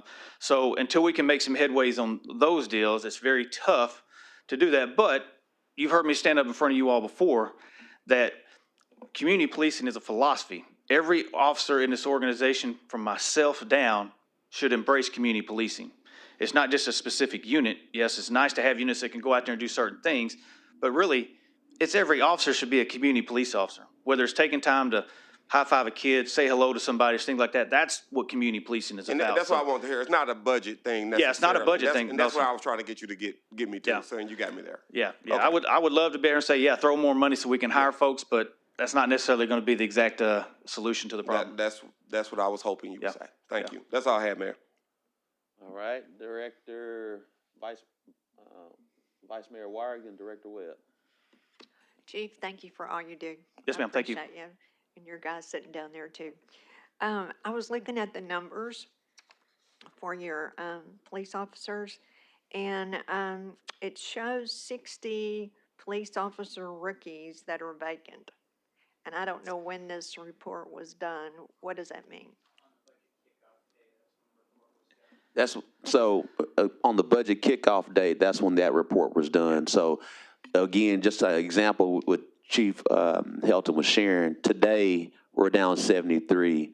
2 months from now, we could be down 50. 3 months from now, we can be down 60. It's a flowing number. We're going to have 35 to 40 officers retire every year. And so that's why that number is a giver. It's always. This is the rookies. Yeah, well, the rookies are, so 73 vacancies would be my rookies. I mean, that would be rookie vacancies that we would have to bring in new officers. So right now, we've got a class of 15 going. That's already counted into my full allotment. Our next class will kick off on November the 10th. We're estimating right now between 20 to 25 in that. And in the meantime, hopefully we'll pick up a couple of lateral officers. So hopefully by the end of the year, we'll hire an additional 30. So that 73 would drop down to 43. So, but as the mayor's mentioned, it is very fluid, hard to really lock in rookies because rookies are kind of tabulated into my full allotment when that's done. But you think you can do 30 by the end of the year? That's the goal. That is a goal. Okay, So. that's cool. And he's All been right. averaging that since he's been chief. Yeah. Okay, and then. Yeah, without losing any. That's the big key, without losing any That's along the way, important. so. That's important. So if you look at the rest of the numbers on here, apparently there's a distinction between what the police officers' titles are. For instance, PD 30-263. You have a plus 14 in that category as being filled. And then under PD 40-263, you're minus 34. What does that PD 40-30, what does that mean? I struggle with these reports because I think it's how it's pulled out of Lawson, if that's how it's all, so for me, I don't really pay attention to all that because we know where our numbers are as far as down. Ms. Sanders can probably talk more on the Lawson numbers because I look at these and sometimes well, it's not accurate for this one because I think it has some old stuff in there where it shows officers assigned to particular divisions where they're really not, because for me, I'm constantly moving people around within the organization. Okay. I mean, constantly moving people around. So, for example, you might show major crimes that has, 45 people in there on paper, but realistically, there might only be 30 in there because we're either short or I've reallocated manpower to another unit. So that's very, very not 100% accurate on those numbers. So. I didn't know if it was Yeah, precinct. it's divisional too, based off division, so that is another Okay. issue. Under that 40, it's got a lieutenant, a sergeant, civil traffic warden, crime analyst. Is that typical for a grouping of police officers? Depending on what division it may be, if that's, Yeah. for example, that may be, for. Vice Mayor, I think the best way is Yeah. what we allow the chief, once the budget's passed, he has autonomy to move around. I wouldn't spend much time on that because that literally is a loss and grab and what we have to do from an audit standpoint and the titles. He even changes some of these titles. So I mean, once he gets his budget passed, he kind of has his own autonomy on the FTEs. So what I was driving at is, and apparently it's not important to this report, but in that particular category, there's 34, you're down 30, you have 34 vacancies. And so I was curious to know what those vacancies represented. But apparently this is just an accounting thing, and It is. you look at the bottom number and that's where we go. Yeah, that is, I mean, and we try to have, you know, like, I'll give you always major crimes and SID or special investigation, because I know those. So roughly, I'm about 13 detectives down in major crimes right now. I've got 6 vacancies in special investigations. I've got 2 in SROs. I've got 3 opening in motors right now. So they're very fluid as we move them around. So, you know, that's just, unfortunately, the nature of our world right is constantly shuffling pieces to make up. And that could change for, depending on what pops up, that may require us to rotate some people around. So you said you were authorized for 595. Yes, ma'am. Okay, on this report, it says you're authorized for 705. Well, that's my overall, counting my non-sworn, my civilian Okay. staff as well. So if you factor them in, then yes, 705 is my overall total number. I Okay. think I've currently got right around 19 non-sworn positions available right now. And we've tried to, I'd love to be able to fill all of them, but realizing, you know, budget constraints, we hold some open when we can. And we just try to, we make do with what we can do with right now. Well, I want to support you wherever I can. So when I Thank you. see a number that's really low, I'm trying to figure out, okay, where does he need that strength? So that's the reason for the questions. Just getting bodies in the door right now is the challenge. Now, I will tell you that so far this year, we've taken in 789 applications, which is the most we've taken in for the last 2 years combined. But the problem is quality. You know, we've been able to get the quantity, just getting the quality. And I want to make sure we get the top tier people into the organization because not only that's, I think, what we deserve, what our city deserves, and what the community deserves. So, but we're competing roughly against 14 other agencies in Central Arkansas area that are fishing out of the same hole. Yeah, that's great. Thank you for your service. So, Director Webb? And thank you, Chief Dyer. I want to follow up on a question that Director Phillips asked. Yes, for a ma'am. Constituent, and also to clarify. I think you said that all officers received that 40 hours of outside training, and then you did mention in a separate sentence about school resource officers. Yes. And so I had a question from a constituent directly related to those school resource officers. So they do get the 40 hours plus specialized training in how to deal with situations that might come up at a school? Yes. So our school resource officers, great example. So they do 40 hours annually with the department. And then before the school starts up, they do an additional 40 hours just strictly with school resource topics, things that to anticipate before the school, any hot button issues that are in the realm of school resource officers facing challenges in schools and things of that nature. Plus, I think almost every one of our school resource officers are crisis intervention trained. So we're very happy about that. Our department currently meets the guideline by the state where 20% of your agency is to be certified. We're roughly over 52% of our department is CIT certified. That will be eventually 100% because we're teaching our recruit school now. So every recruit that graduates is already going to be CIT when they graduate. So that's something we've implemented. We were the first in the state to do that. Now the state academies have followed us and are doing it in theirs as well. Thank you. All right, thank you, Chief. That was easy. Yes. All right, we'll, You had no Mr. question? Couch? Appreciate y'all. Thank y'all. All right.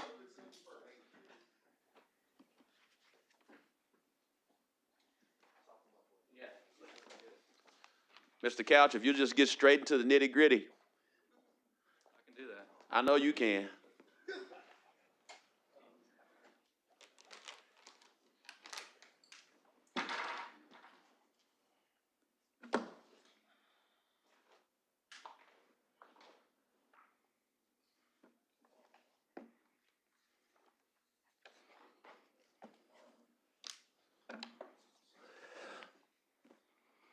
Okay, good morning. Thank you for this time to present a budget. I do want to comment just real quickly before I get started that our numbers that we have in here are for basically up to July of this year.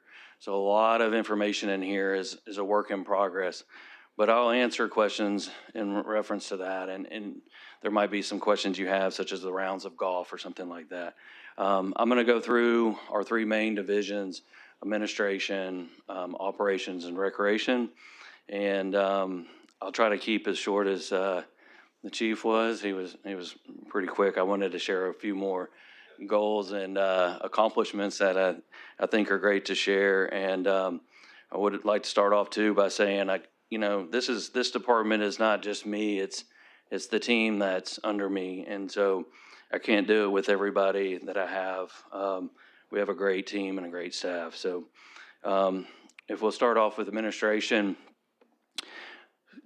the way this is going to look to you in this presentation is there's a current and then there's new. New is basically a request, and current are just some of the things that we're really looking at in terms of our budget for administration. So credit card fees does not seem like a big thing, but we use credit cards in all of our processes for all of our programs, facilities, and right now we're way under budget in terms of our fees, and so we're going to negotiate how to either pass that on into our programs or figure out a way to pay that differently with our ActiveNet program there. That's our reservation system for all of our systems.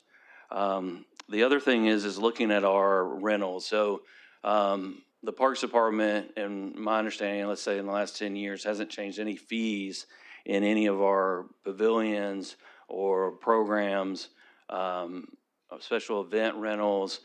We've tweaked little things here or there if something was new, but we're really looking at how can we generate a little bit of additional revenue, but it's going to be very strategic based on those, if we've made some improvements or not, realistically. Phone tree and online rentals, that's just a highlight in talking about the fact that we are moving forward. There's been a lot of requests for us to be able to do rentals and reservations online. You used to always have to come to City Hall. That process is antiquated, so we're always looking at how to improve administration. And so a few other highlights for administration is that, so administration is, what do? They actually manage over $2.3 million of revenue that the Parks Department brings in from all of our organizations or our divisions. They also manage all of our staff. So currently in our staff levels, that's been asked several times here today, we have 130 full-time staff in our department. The department's always about 20 across the entire department. That's still how it is today. That's about an 84% occupancy in our staff. There's not any rhyme or reason other than the fact that people are retiring, people are leaving for other jobs. We hire new people, and some of them work out, same as what Chief was saying.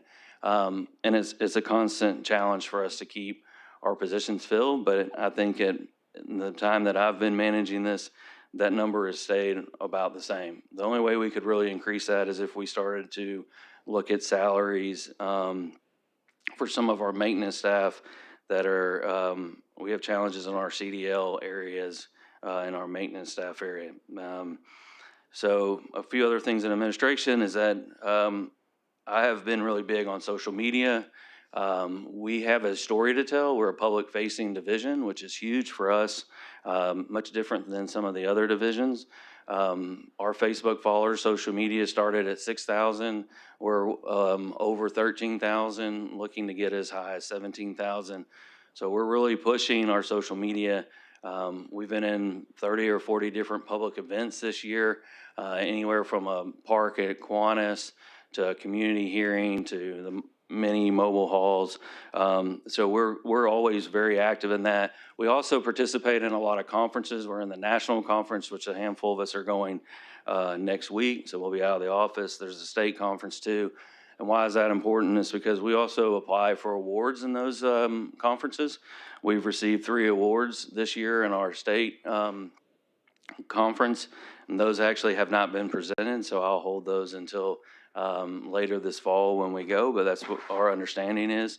So anyway, we're really excited where administration is, always more room to grow.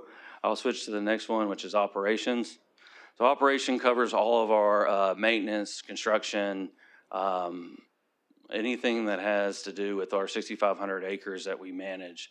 What we're really focused on in the past year with the core value of returning back to the basics is we've really focused on removing infrastructure that is past its current life cycle. One example is that ball field lights. So if the ball field lights are 50, 60 years old, we have started to remove those even though we can't replace them because we may not have capital budget. There's a lot of examples of that. I'll save the time for that. But anyway, that's a big part of what we're doing. And that saves us money because if not, Director Lewis is going to ask me to go fix the lights, and the cost is through the roof to fix a 1950 light at a park. Moving on, another area is leasing park areas. I have several leases out right now. Otter Creek, we're working on Natural Steps, Interstate, and this is important because there's an opportunity for us to generate revenue by leasing different areas of our parks, which then we can turn back into the parks, hopefully for maintenance and upkeep. Disposal parks, this is just one. This is not something that we like to do, but we are looking at Section 13. There's a whole nother story there. We're about halfway through that process, and it's a very lengthy process, but it's very important. Grant funding is something that we also spend a lot of time on. We have a lot of great grants. I want to thank Amanda and her team for helping us. There's a lot of challenges with these days, but we're always looking at future grants and have several that we're working on right now. The few things for new that I just want to bring to light here is that our maintenance contracts that manage, so we have 64 named parks.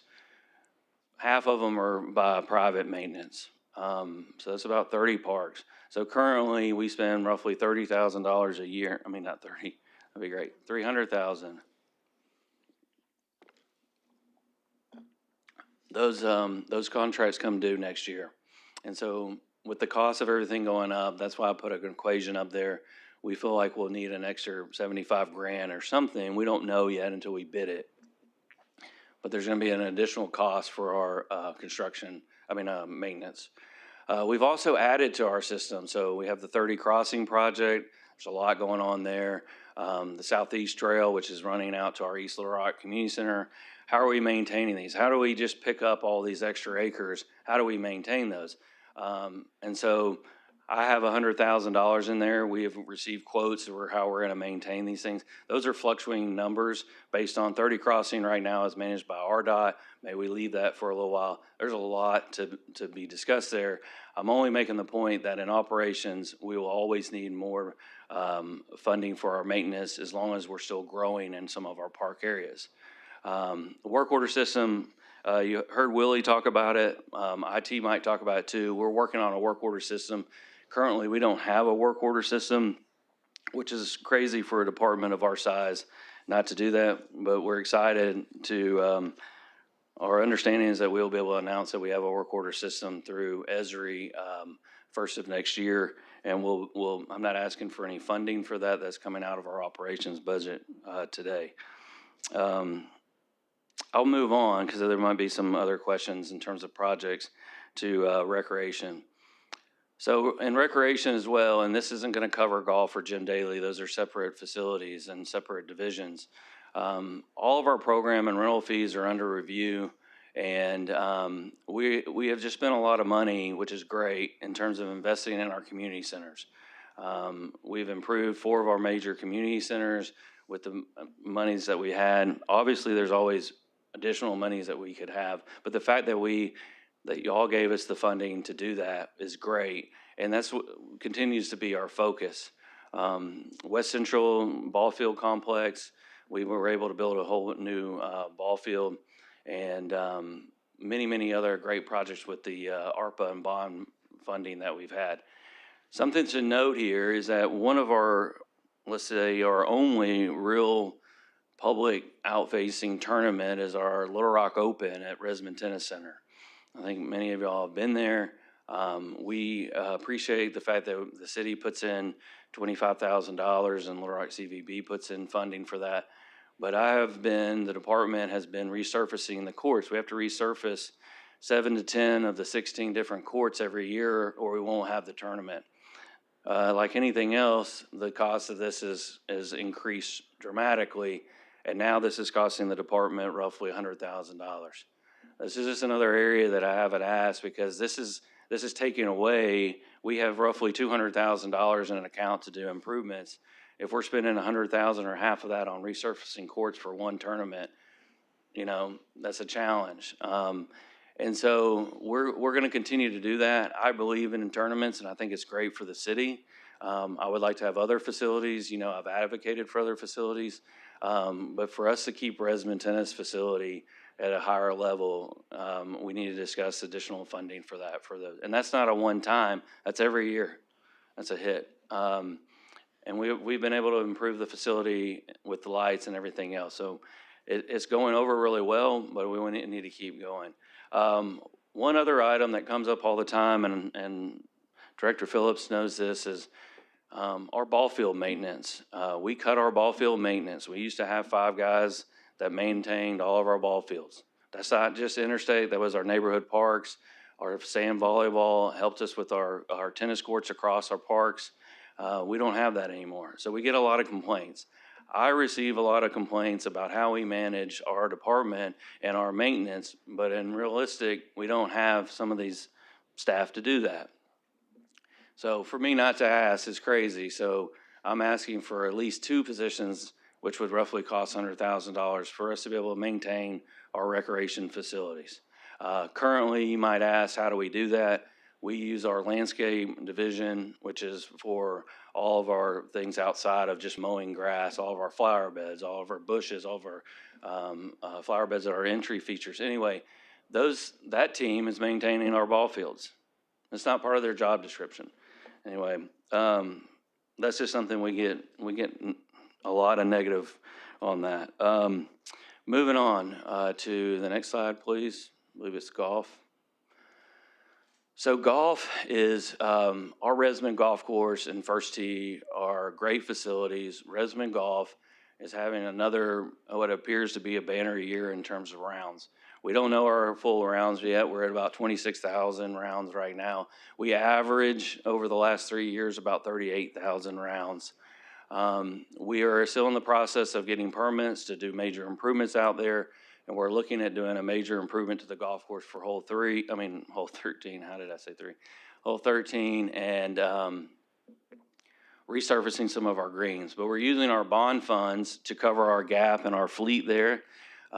We never did find any funding for our fleet. Our fleet is extremely old on both of our golf courses. We're managing that. I'm managing that by utilizing our bond funds for that, as well as improving items on the golf courses. As you know, we don't have any capital funds for our golf course. We have some great park team from our maintenance to our new leadership there. We've gone through a whole new leadership change at Resmond, and we're in the process of hiring somebody new at First Tee as well. And so I'll bring up First Tee. First Tee, we took over, and I really believe, and that's why I have it under new, is that we need to rebrand First Tee. I put $75,000 for professional services. What is rebranding? Rebranding is that everybody thinks First Tee is fully just a kid's golf course. First Tee is just the program there. The golf course actually doesn't have a name. So could we do this on our own? Yes, but I think we need a professional to help us through the process to make it great. And the $75,000 could also be used for signage. We'd have to replace all of the signage on the tee boxes and everything else.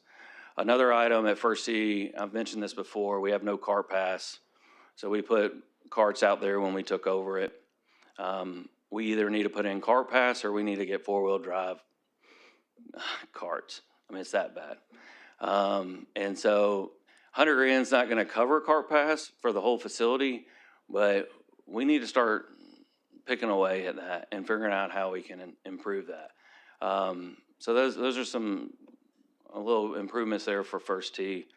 And I'll move on to the next slide, which is Jim Daly. Jim Daly is doing great as well. We appreciate all the funding that was received to do the improvement to the indoor pool.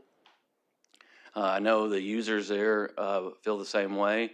we're roughly running around 7,000 renewal memberships there.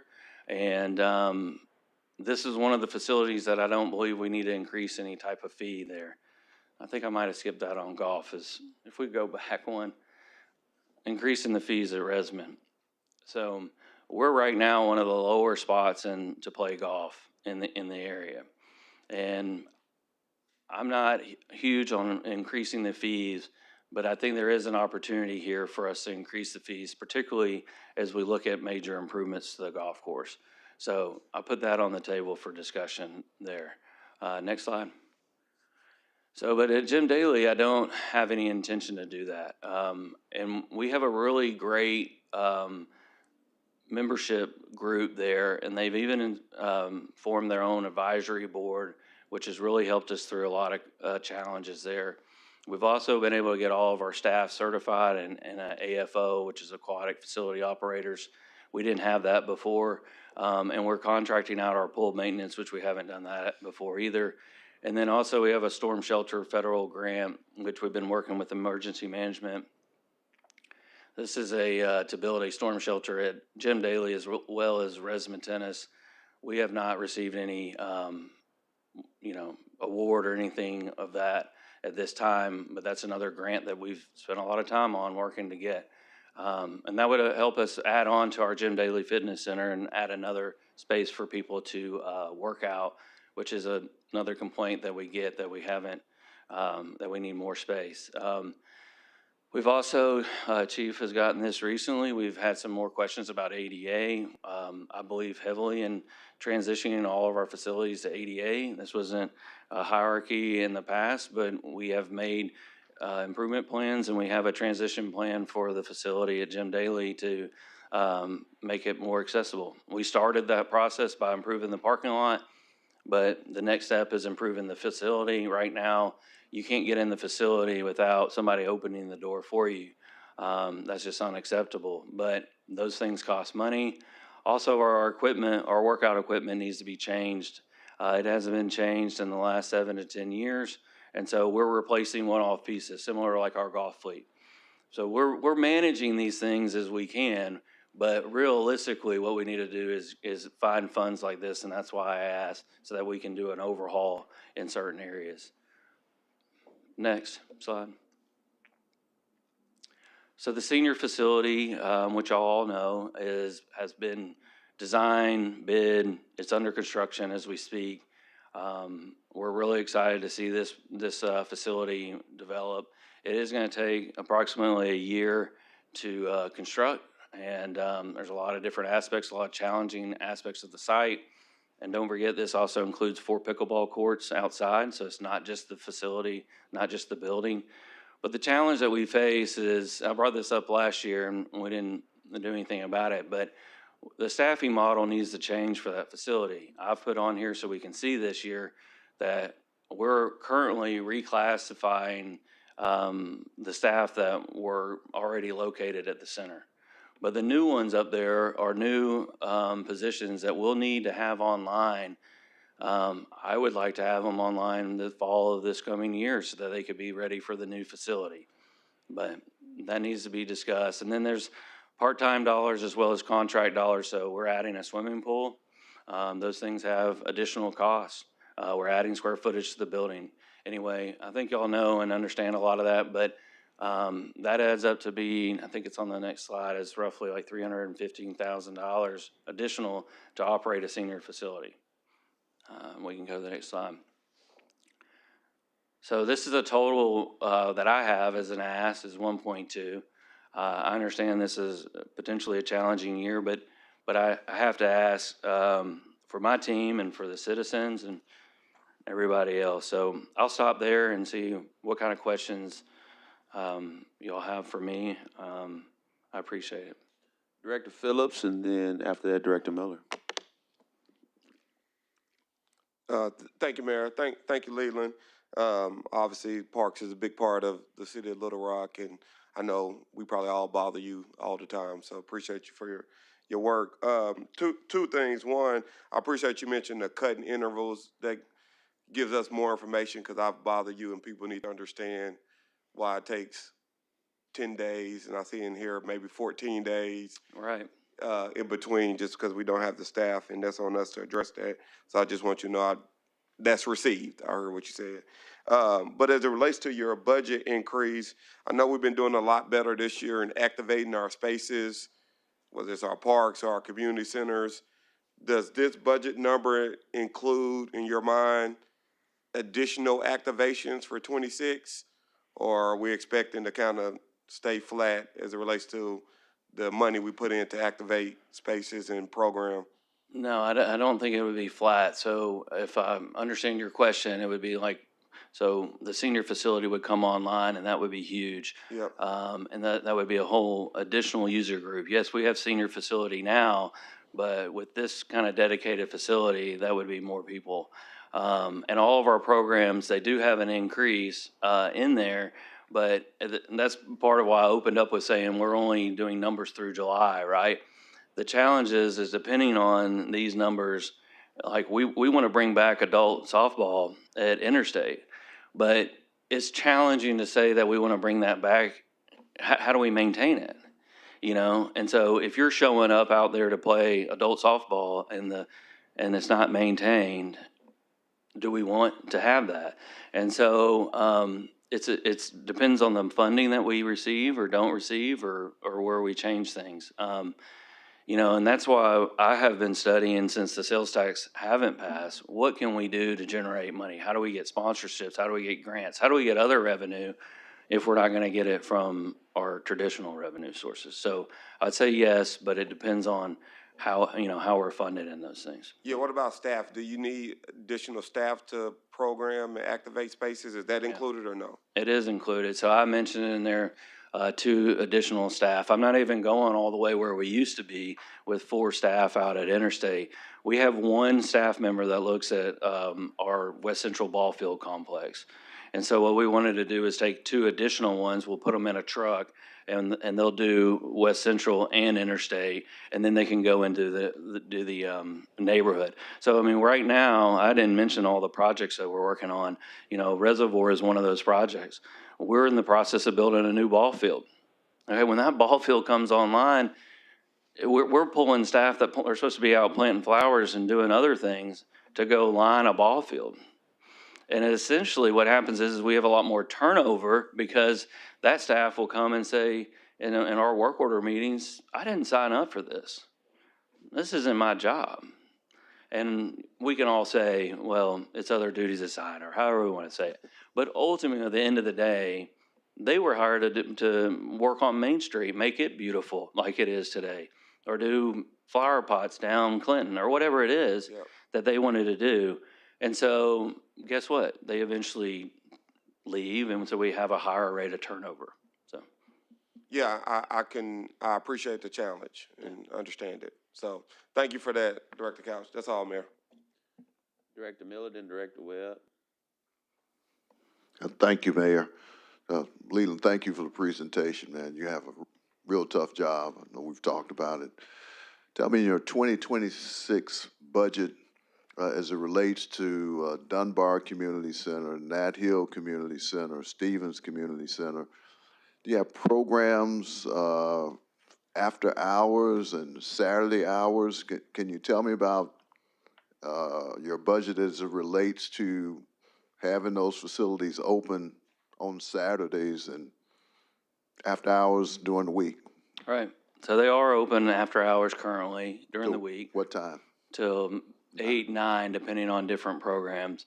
And they also are open on Saturday. That was a big change that we made. I'll be honest about East Little Rock. We talk about East Little Rock all the time. East Little Rock was closed before I started here 20 years ago. There is no budget. There's budget for 1 staff member to operate that facility. East Little Rock shouldn't be turned on, honestly, but I have made it a priority to turn it on because we needed office space and we needed a space to have special events because we've changed the center at University to a senior facility, which I believe is the right thing to do. But we've started to put money into East Little Rock, which is, as you know, we're in that process. But I'm not asking for additional funds there. I mean, I should be, but at what point do we, I could ask for more funding at all the facilities. Dunbar, you mentioned, yes, we have, Dunbar is one of our most filled staffing locations in terms of it has 3 different rec programmers. We have programming there, and we will continue to have better programming there. I will say a big change that we haven't been able to achieve in a long time was the manager over those community centers. We've had different staff there, and then we hired somebody, and we've just always have this revolving door. We've hired a gentleman, Joe Guzman from Texas, and he's a star candidate. He's really already performing really well. In fact, I mentioned we're going to the national conference. He was already going to the national conference, and he's actually a speaker at the national conference on youth sports and sports and these programs. So I'm really excited about that. Maybe there's an opportunity that I can introduce him to you, but he is taking our community centers back to a higher level in terms of programming.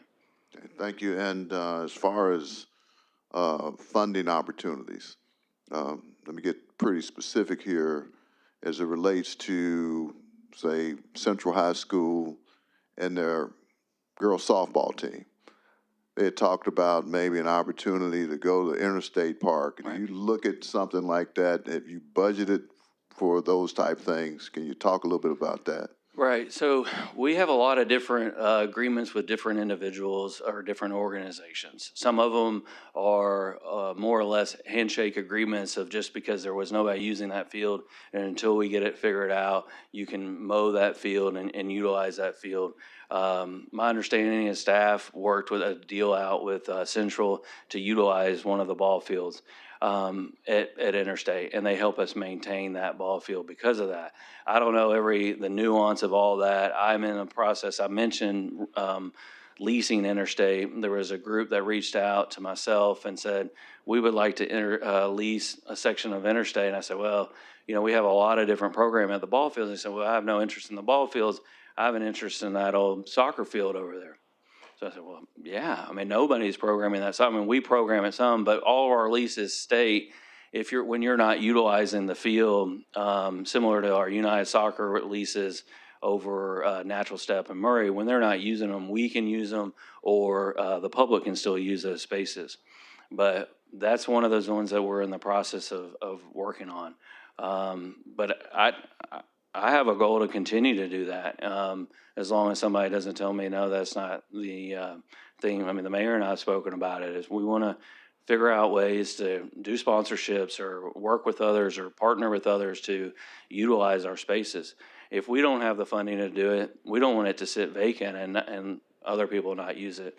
There's even another group, and shouldn't bring this up because I don't know all the details yet, but there's a group that wanted to use an aspect of East Little Rock. So any of those, always open to, agreements or opportunities with others. So. Okay, thank you. Thanks. Director Webb? Mayor, thank you, and I'm going to email my question instead. You going to email it just directly to him, or is it? Okay. Director Peck, did you? All right, thank you. I think it's just good to know, everyone, we got to find other revenues to continue to do the work that we want to do, that you all get calls about it. And so it's either find other revenues through the creativity that Leland is sharing, and the increase in certain rates that we probably need to anyway, just because we haven't done it in quite so long. It's very similar to what you saw with fire and their rates, short of doing a sales tax. All right. Thank you. If you'll bring the judges. Sure. Judges shouldn't take that long, and then we'll go straight into, should be able to get to the lunch.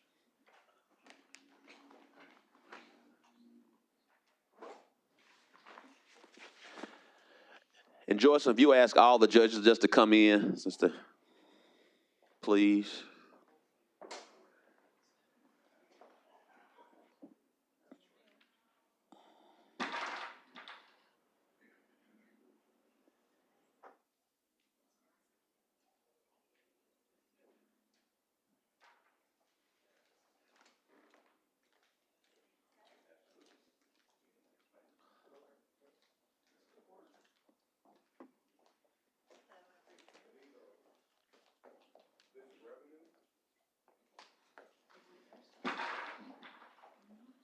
All right, we'll start with District Court 1. Well,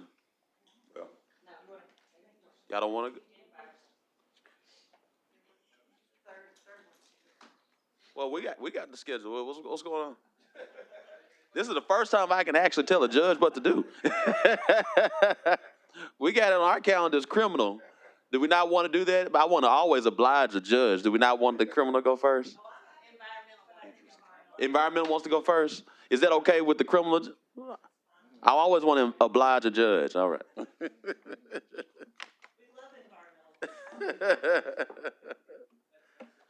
do we need to pass these around? I don't know.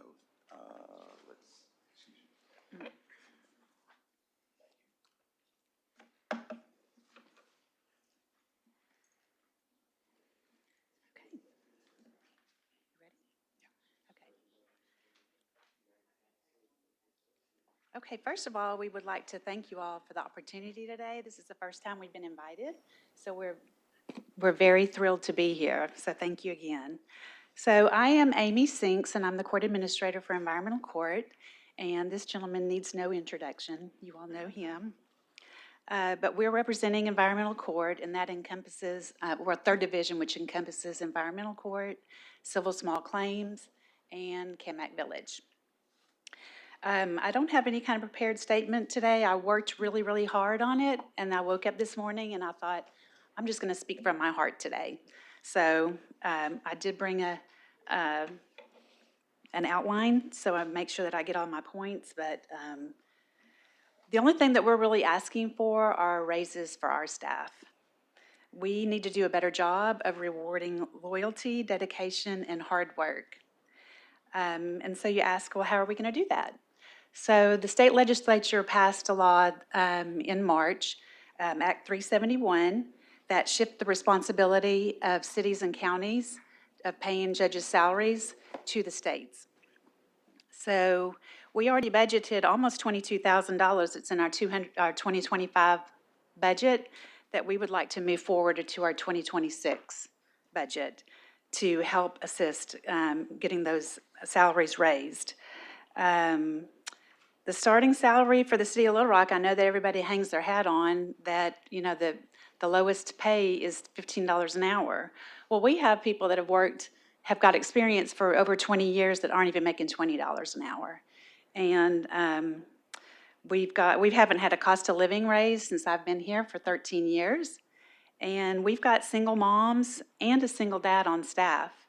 And I just don't know how they make it on the salaries that they have. I really don't. And we're also asking for our courts to be paid equally. There's a lot of disparity between the three courts. We've always been told that comparing courts is like comparing apples and oranges, and we just don't believe that's true. So today, we're asking for salary increases for our staff and equity and fairness among the courts. Thank you so much. Thank you. And just members of the board, I want to clarify one thing. I don't know what you may mean by cost of living, but every City of Little Rock employee has gotten a raise each year. So you may, unless I'm wrong, they didn't get one? Yeah, so everyone's gotten a raise. I know for a fact every year I've been here. And so just want to make sure we correct that record. Okay. And the city board has administered that. Mr. Mayor, Yes, Judge. Board, if I can just add, our request is simple, but it's substantial. Judge, if you'll speak in the mic, please. Yes. Our request is simple, but it's substantial. I have a need to retain valuable city employees. It hurts our court, and quite frankly, the court system when we have to push the reset button when hiring new staff. I've been fortunate not to have lost any staff except for three reasons. One's death. I've had two staff members who passed away while they were working for us. The other is retirement, and we've had one staff member, I think, that's retired. But the only other reason anyone has ever left third division is to make more money. And it's typically either with the county or with the state. And that is what we're trying to stop with our simple request. It doesn't affect our budget. This was in the city's budget for the rest of this year to continue to pay a portion of my salary and to pay my salary forward as it's legally obligated to do years after this 2025. So we're not asking for more money. We're just asking to be able to reallocate the funds that the city was going to pay for my salary anyway. All right. And members of the board, you'll probably hear the same thing from the other preceding board members, and we'll kind of give you a history. Some of you all may recall how we used to pay for the judges, how we don't. There's a lot goes into, because we currently do not pay the judges now due to the state law, but we pay for their employees. And so they're a part of our overall budgeting process. So it's not as, while warranted in what we're hearing, I just want to make sure the board members know it's not as easy as they may be portraying to us, because they're part of our initial pot. So, which is not saying what they are requesting is not warranted. It's just we have to think about things a little bigger than that from that standpoint. Just want to share that. Next judge. Thank you. Oh, I'm sorry, Director Lewis. I was just gonna, you kind of reiterated when I hit the button, but it's not asking for new funds. You want to reallocate. And you all do have very detrimental positions, because I know we have constituents that are asking and pushing, well, once it hits environmental court, you know, what happens next and so forth. So I do understand the vital roles that you all play, and we do want to do what's necessary to keep those. So I thank you for your presentation. Thank you. I appreciate it. Director Phillips. Yes, Mayor, I just want to make sure I understand. We got a handout. Is this just for environmental court? Yes. Okay. Yeah, each one, they may give what they want. Yeah, okay. And then, and I don't know if I fully, because I wasn't here when the Bible was written as it relates to the change in how the judges are paid. So I want to make sure I really understand. When we talk about reallocation, I don't know if I understand that. So there was a state law 2-3 years ago on how we, and it was a lot of litigation as well, I believe, on how we pay vacation and salaries for the judges. I'm making it very simple. The courts came down and said, as well as the legislature, that the state will now, the judges are no longer city employees. They are state employees. Yes, I understand that. Their employees are City of Little Rock employees. What the judges are asking, since now the city doesn't have to pay their salaries, use their salary, say what they would deem savings to them, not to us, use their salary savings, what we were spending. And allocate that to their employees. Right. Okay, got it. It doesn't work that way from how we do our budget. So, for instance, all their salary savings, let's say, Director Lewis, you wanted to have lights to be fixed in West Central.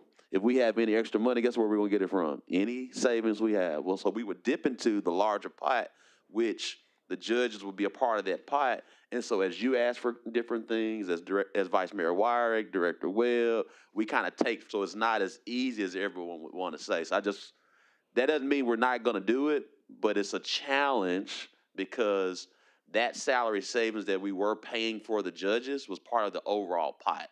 So it's not as easy to say, oh, we're not paying that anymore. Well, we're not paying anything anymore. We're going to take cost savings to apply for other needs that the residents may want. Yeah, I understand that now. So I just want to make sure I understood what the request was. Right. Thank you, Judge. Thank you, Mayor, for that clarification. Director Webb, then Director Miller. Thank you, Mayor Scott. And my questions are more generic for all of the judges, so do you want me to wait until they've all gone? Sure, that'd be great. So that way we can get through. But I'm assuming they're all going to ask for the same thing. Is that, maybe not? Yep. Next judge. Oh, I'm sorry, Director Miller, you had a question. Yeah, I had a question about specifically with our environmental court. Judge, I appreciate it. Let me ask you, does the court budget for fines? Because I see in the write-up we have here, fines collected in 2024 increased over 16,000 from 2023. So we budget for that? No, sir. We technically can't. We're not designed to raise money, and it's, quite frankly, I think it's a federal violation for us to budget for that, because it means that we're going to need to have people targeting certain quotas. And so, no, we don't budget for that. We added that information just to show that fines have increased, but no, we can't budget for that. Okay, so, are the fines the same? I guess the fining structure, is that increased? I believe the state determines what, I believe, correct me if I'm What wrong. you can change? The state sets a fine amount as a punishment, so they set the range, they set the range of punishment. They also set what court costs are. So if you came before me on a speeding ticket and the fine and cost were about, I want to say $215, $230 based on the current thing, $100 that is fine money. Those fines come to the city as discretionary funds. They go directly to the general fund. So the city can spend them as they want. The court costs are allocated separately. Some of those go back to the state. Some of them go to the city for specific purposes. Some tickets have a court cost that can be used only for replacing fire engines in police cars. Some are just for the operation of the courts. Okay, thank you. That's great. And so when we have, we collect fines, say parking in yards, that goes to the general fund? Yes. Okay, thank you. I'm just trying to understand about how this thing's structured. Thank you. Let me say one thing. So that's $115 on parking in the yard, but there's only $50 that the city actually keeps for the general fund. The rest of it are court costs. Director Webb, did your hand still up? Oh, that's from the other one. All right. We'll go to traffic.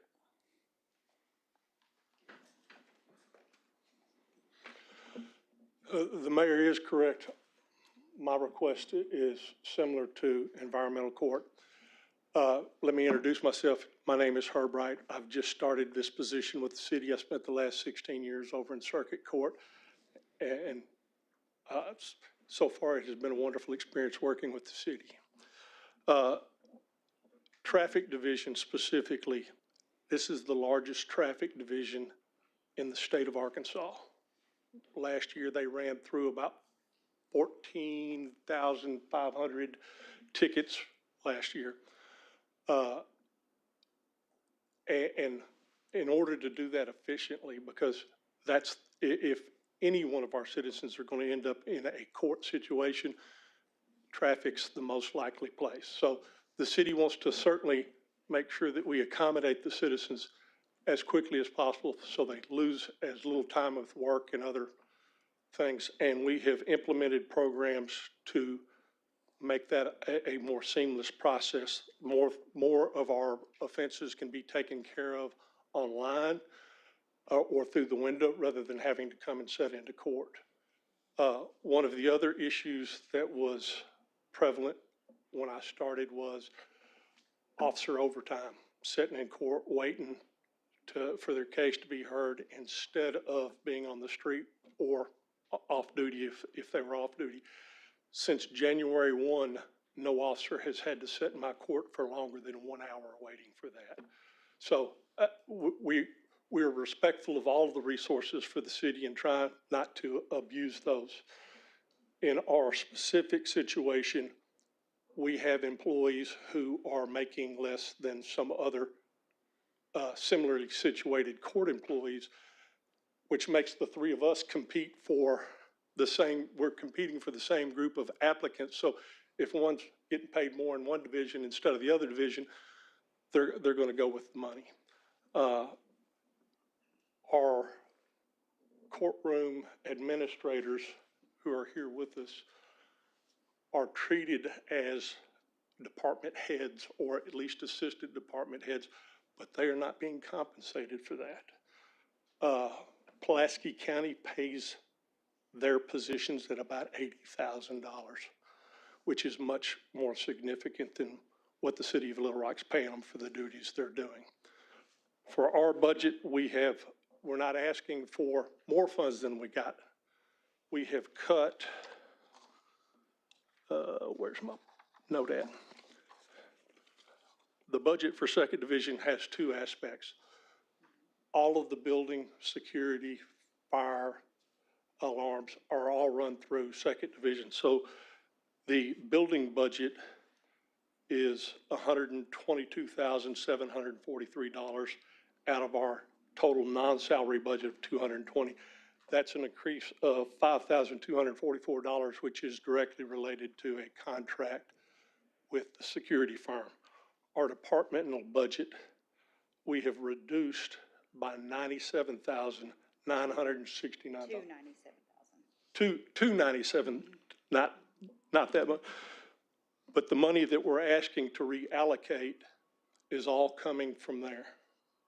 Now, in addition to putting on a good face and making sure that the citizens that come through our court are treated well,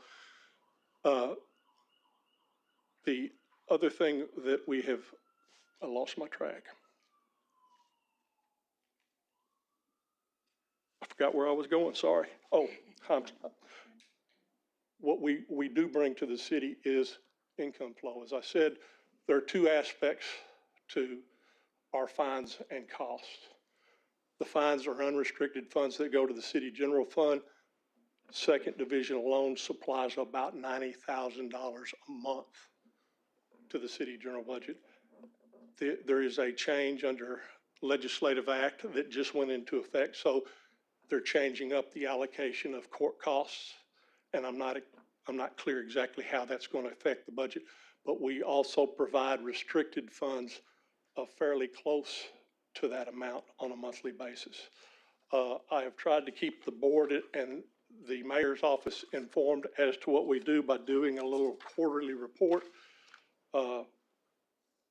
My staff has a clearance rate year to date of 151%, which means that of all the cases filed just this year, we resolved those and 50% of the backlog that was there.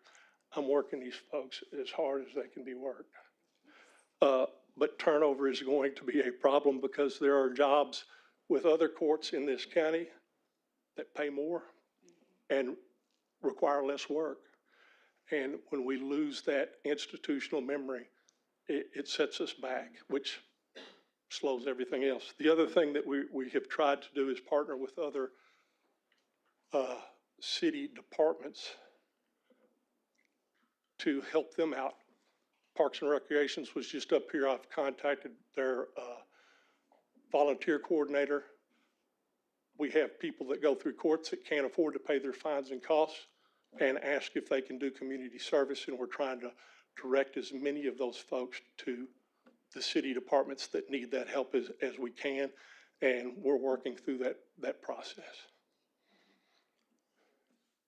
Question? One of the things that I want to point out for the clerk position alone, for the deputy clerk position, they are required to maintain a certification for their position. It takes 3 years to get that certification. They have to attend 2 meetings a year and get hours, and over this time, once they meet that 3-year mark, they get this certification for their position. I have 5 clerk windows. Not one of those positions are certified because I cannot retain employees.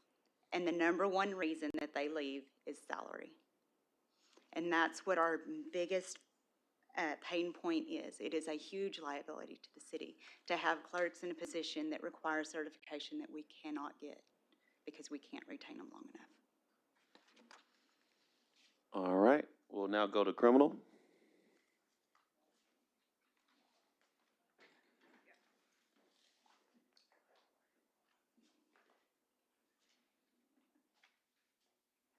That our budget should be included in the information that y'all already received. Right. Yes, ma'am. Right. So we did not include it in the packet. So we have an additional packet. I'm Jill Camps. I think I know. I'm Jill Camps. I think I know everyone here. I am the Little Rock Criminal Court judge, and this is Natalie Short. She's my court administrator. I'm going to briefly just go over our budget that we submitted for this year. Similar to the other 2 courts, we are asking for a reallocation of the $58,446 that the city is not paying any longer for the judge's salary. other than those, we are just simply asking for reallocations, as well as cutting 30,000 from our part-time budget. 40% of our uniform budget we've cut because we changed our policy to help assist the city with saving that money. We cut another 1,000 from an equipment line and a few other. I think that our total was $32,834 that we cut if we are allowed to reallocate the 58,000. So if you weren't counting that, would be over 88,000, somewhere along there. So also, in general funds, just did want to point out that anytime a bond is forfeited by the court, that does go directly into the city's general fund as well. And so then we have this packet that we brought for y'all. And I just wanted you to see that we have our 2025 criminal court organizational chart. We have 22 employees who are currently working for criminal court. Each of those employees we have 2 new people on this chart, but our employees are loyal. Despite not getting any substantial pay raises, we really are a family in really, I think, all of the courts. And so we have people who have stayed out of loyalty, and we are so grateful to them. I wanted you to also see that on the next 3 pages, we have increased the number of cases that are filed, charges that are filed, arrest affidavits, search warrants, court orders. So since 2022, those have increased every year. It looks like we had about 1,300 affidavits that were signed last year. And when we say that, that is cases. So there may be a case that has actually 15 arrest warrants and arrest affidavits. That's what we had last year. This year, we are already at 937. That was at the mid-mark, at the end of the second quarter. So we are on pace to substantially increase the number of cases this year than what we had last year, and we're going up every year. We have not added any employees to our criminal court staff. We added 1 position in 2021. So we've had no additional employees added to our staff, and every year we are asking our staff to do more work than they did the year before. So because of all of those reasons, we are asking to reallocate the funds that the city would normally pay for the judges for our employees. We are a huge part of public safety, certainly criminal court, but all 3 of the courts. And we process every arrest warrant, every search warrant, every court order from LRPD, and sometimes from the fire department as well. We have created, in years past, the mental health court. So we are partnering with creating new programs and partnering with other agencies. So we've continued mental health court. It has been very successful. It's a small program, but it's been very successful for the people who are in it. We are currently working on a grant with the Coalition Against Domestic Violence to have them come into Little Rock Criminal Court and help us out with our domestic cases. And then we are we're looking at partnering with another group to help people who are coming in who don't have GEDs and other services that we can provide to help reduce the recidivism rate. And then we have also spoken with our chief homeless officer several times to try to help people work through the cases that they have pending, people who might be afraid to come to court. And then I have included information about House Bill 1661, and that is the bill that no longer requires the city to pay the judicial salaries. And for me, that's $58,650 that we are asking to reallocate.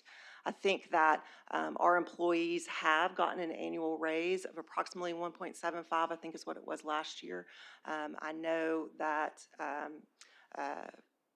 our union employees gotten 5.5%, and are targeted for that this year. And so we are asking that we pay our employees. They are loyal, they work hard, and we are asking that we be able to pay them for the work that they do. In addition, I've included information about Senate Bill 392, and that across the state allocated pay raises for probation officers who work for the state. And so if you look at that, we have 10 people approximately who have worked for state probation, who are getting paid substantially less than what state probation officers have gotten. And so I know that I am worried, and I know that the other courts are worried about those people who have previously worked for state probation parole leaving our courts and going back to state probation parole. We do not have anyone at that probation officer 1 salary. We don't have anyone who works for us now who would fall under that range. Everyone who works for us would, if they went back, qualify as probation officer 2, 3, assistant manager.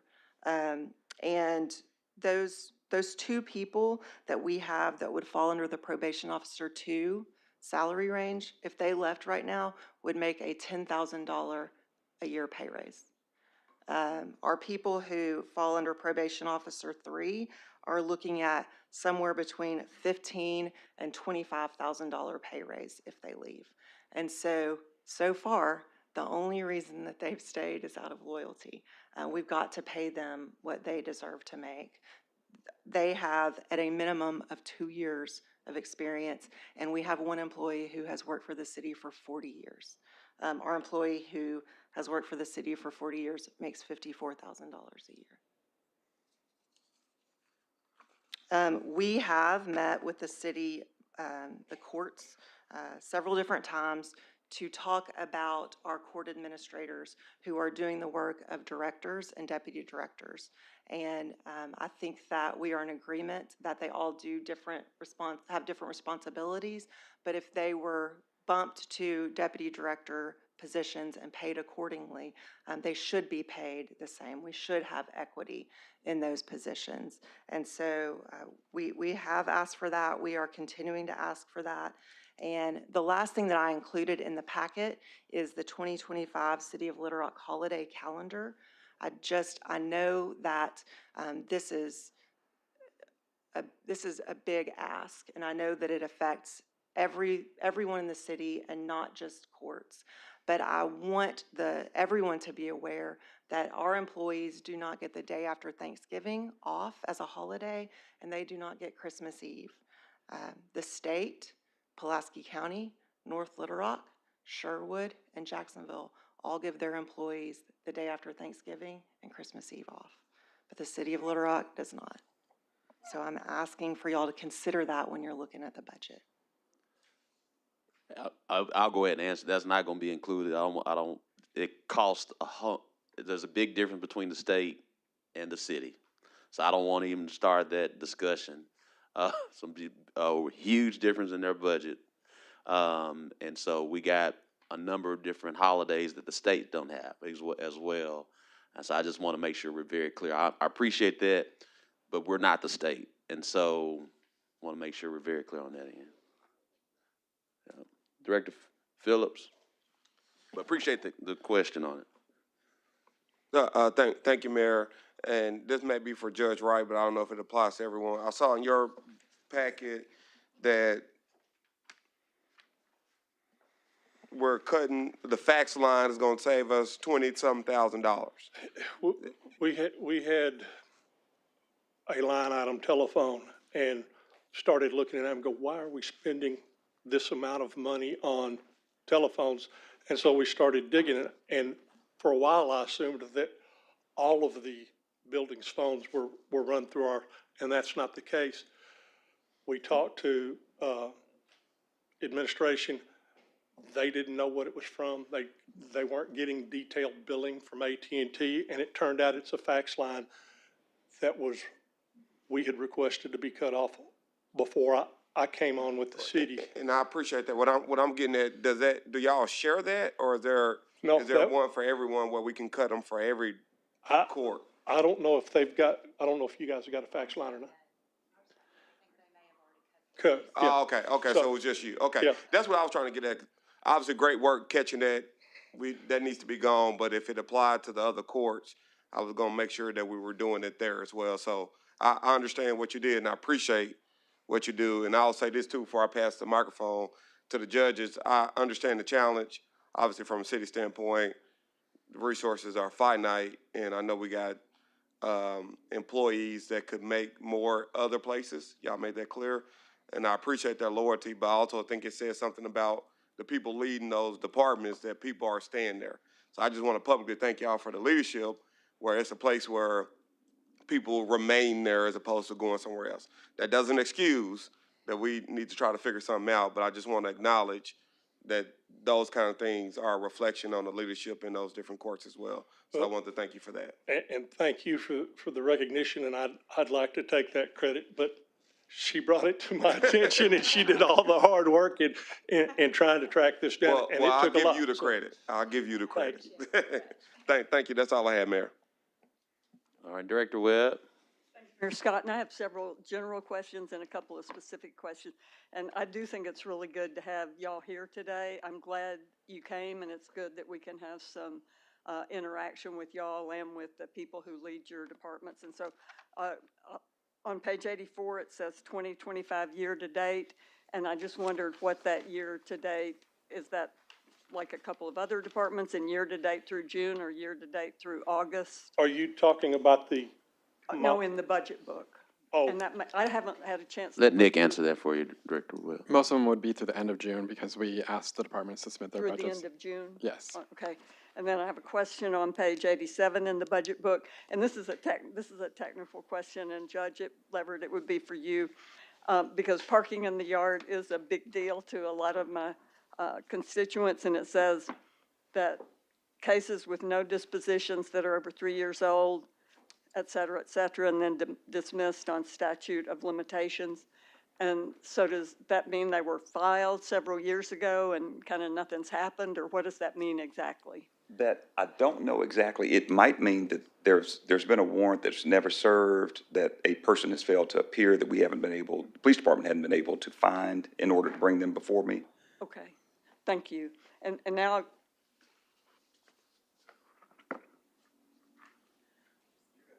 okay, and now I'll go to the more general ones, and I'm going to bring up the holiday thing again as a question, and actually this is kind of what I was going to ask Leland about, and then decided to email him about. One of the main complaints I get on Jim Daly, people love the advisory board. I'm thrilled with the Jim Daly statistics, and yes, this is not a non sequitur, it does relate, but one of the complaints I get is that on quite a few of the holidays, we'll send out an email and say, okay, the day before a holiday or something like that, we'll send out an email at noon or whatever time and say, you don't have to come tomorrow, or you can leave early now. And that throws off a lot of the constituents who belong to Jim Daly and who want to go there. So it relates to this question about the holiday. First of all, if we do have holidays that the state doesn't have, then I guess Sheridan, could we get a list of those and how it compares? And then second, when we do the budget, do we count that time that we, at the last minute, tell people they can leave early, or we give them a day off? How do we count that in the budget? And we don't have to answer that Oh, now. I can answer it now. So those kind of couple of holiday questions I'm also interested in, and I still have a couple more after this one. Sure. Well, the answer, we have the holiday that we, Juneteenth, we have Juneteenth. The state doesn't have Juneteenth. That would be the only one. I believe the state has Columbus Day. We don't have that. But we have Juneteenth. So we have one more holiday that this city board voted to approve in the budget because it costs millions of dollars when we take a complete day off. So that's number one. Number two, as it relates to your question about I heard some rumblings from some of the constituents at Jim Daly. It's just my understanding that it's only one holiday that really created that issue for a particular resident, not a lot of people, and we can bring Leland back in. But what I would share at that particular instance, it's been a benefit, a privilege, a benefit. It does not have to be done. Essentially, it is we're paying for it out of overtime, so it's totally different. And the reason why we do it, whether it's at noon or 3, is based off of the garbage routes. Because once we do that benefit, it is, gets time and a half for police and fire and public works, no one else. So we could choose not to do it, but I can tell you, sitting here in City Hall, when other government organizations let their people off that next day at half, it creates a huge issue. But we don't have to do it, but I don't think the board members want to be the reason why we don't do that anymore. But it's not a budget item from us, from the standpoint, it's basically overtime we were going to pay to police and fire anyway. That'd be the answer. We can pursue that at a different time, Yeah. so. I do want to pursue this Sure. more. And so y'all, if we say we're going to close at noon or something and you hadn't expected that, then y'all might not be able to do that if you have cases that are coming up. Would that be correct? If other employees. If we have court scheduled and the city lets us off, we still have court. Okay. And let me ask you, do you all let y'all people go? Oh, yeah. Okay. We do, and it is a gift from the city. Yeah. I guess what I'm trying to share with Director Webb, no one has an issue with it, but that particular constituent that may have created, and if you took it away, it would create some other issues with all of the city employees. That's all I want to get across. I'm not advocating that we not allow the employees to be off. In fact, I would advocate more that we offer an additional day, and I understand that costs money. So that may be part of a larger discussion. That's kind of a separate issue. And then the last general question I have is, we have not brought up the issue of the building. And I don't know if anybody wants to even, if we want to go there. Oh, we can. Speak to that, but. We can. And I would like to hear, not only if you're getting ready to chime in, if the judges have anything to say, I would like to hear from them as well. They're waiting on us. Yeah. They're waiting on us. That's the reason why. So it'd be great if Grant was here. So yes, so the judges and staff have all been consulted about the court. Grant has, with the judges and the team, have identified a potential solution. Solution. We are working through that process right now. In fact, Grant sent me an email earlier today about what he's trying to do as far as that solution for it. The problem is it's going to cost significantly more than what we have allocated. So the millage allocating $500,000 for a new court building. At a very minimum, we're looking at roughly $16 million for a new court building. So we have a deficit of about $8 million. And so one of the things in my packet that I had planned to talk to you all about was a mechanism to fund that deficit through a pledge revenue franchise fee bond, which would cover that $8 million deficit and allow for the court to be constructed, along with other financing or for projects that we have going on that need additional funds beyond what we've allocated to them. You're going to discuss that with us today? Yes. And I'll say, well, I'm grateful that I don't have to go to the building very often. Occasionally when I have with a constituent or somebody, what I've seen is very disturbing, and I'm glad we're going to discuss it later, but if any of the judges have anything to say, this would maybe be the time. And I'm not trying to put you on the spot either. Well, let me publicly thank the mayor, city manager for working with us on this. It means a lot for us to be the capital city and to have the sort of building that we have. It doesn't represent us well, but the mayor and the city manager and others have been very supportive of what we want to do. All 3 judges are on board with this potential project, so prayerfully this one will get done, and I think it will certainly make us and our staffs happy, but I think it's going to be great for the citizens as well to be able to come to a building that accurately represents what City of Little Rock looks like. Thank you. Any more questions? Any more questions? All right, we'll go to lunch. We'll be back here at 12:15.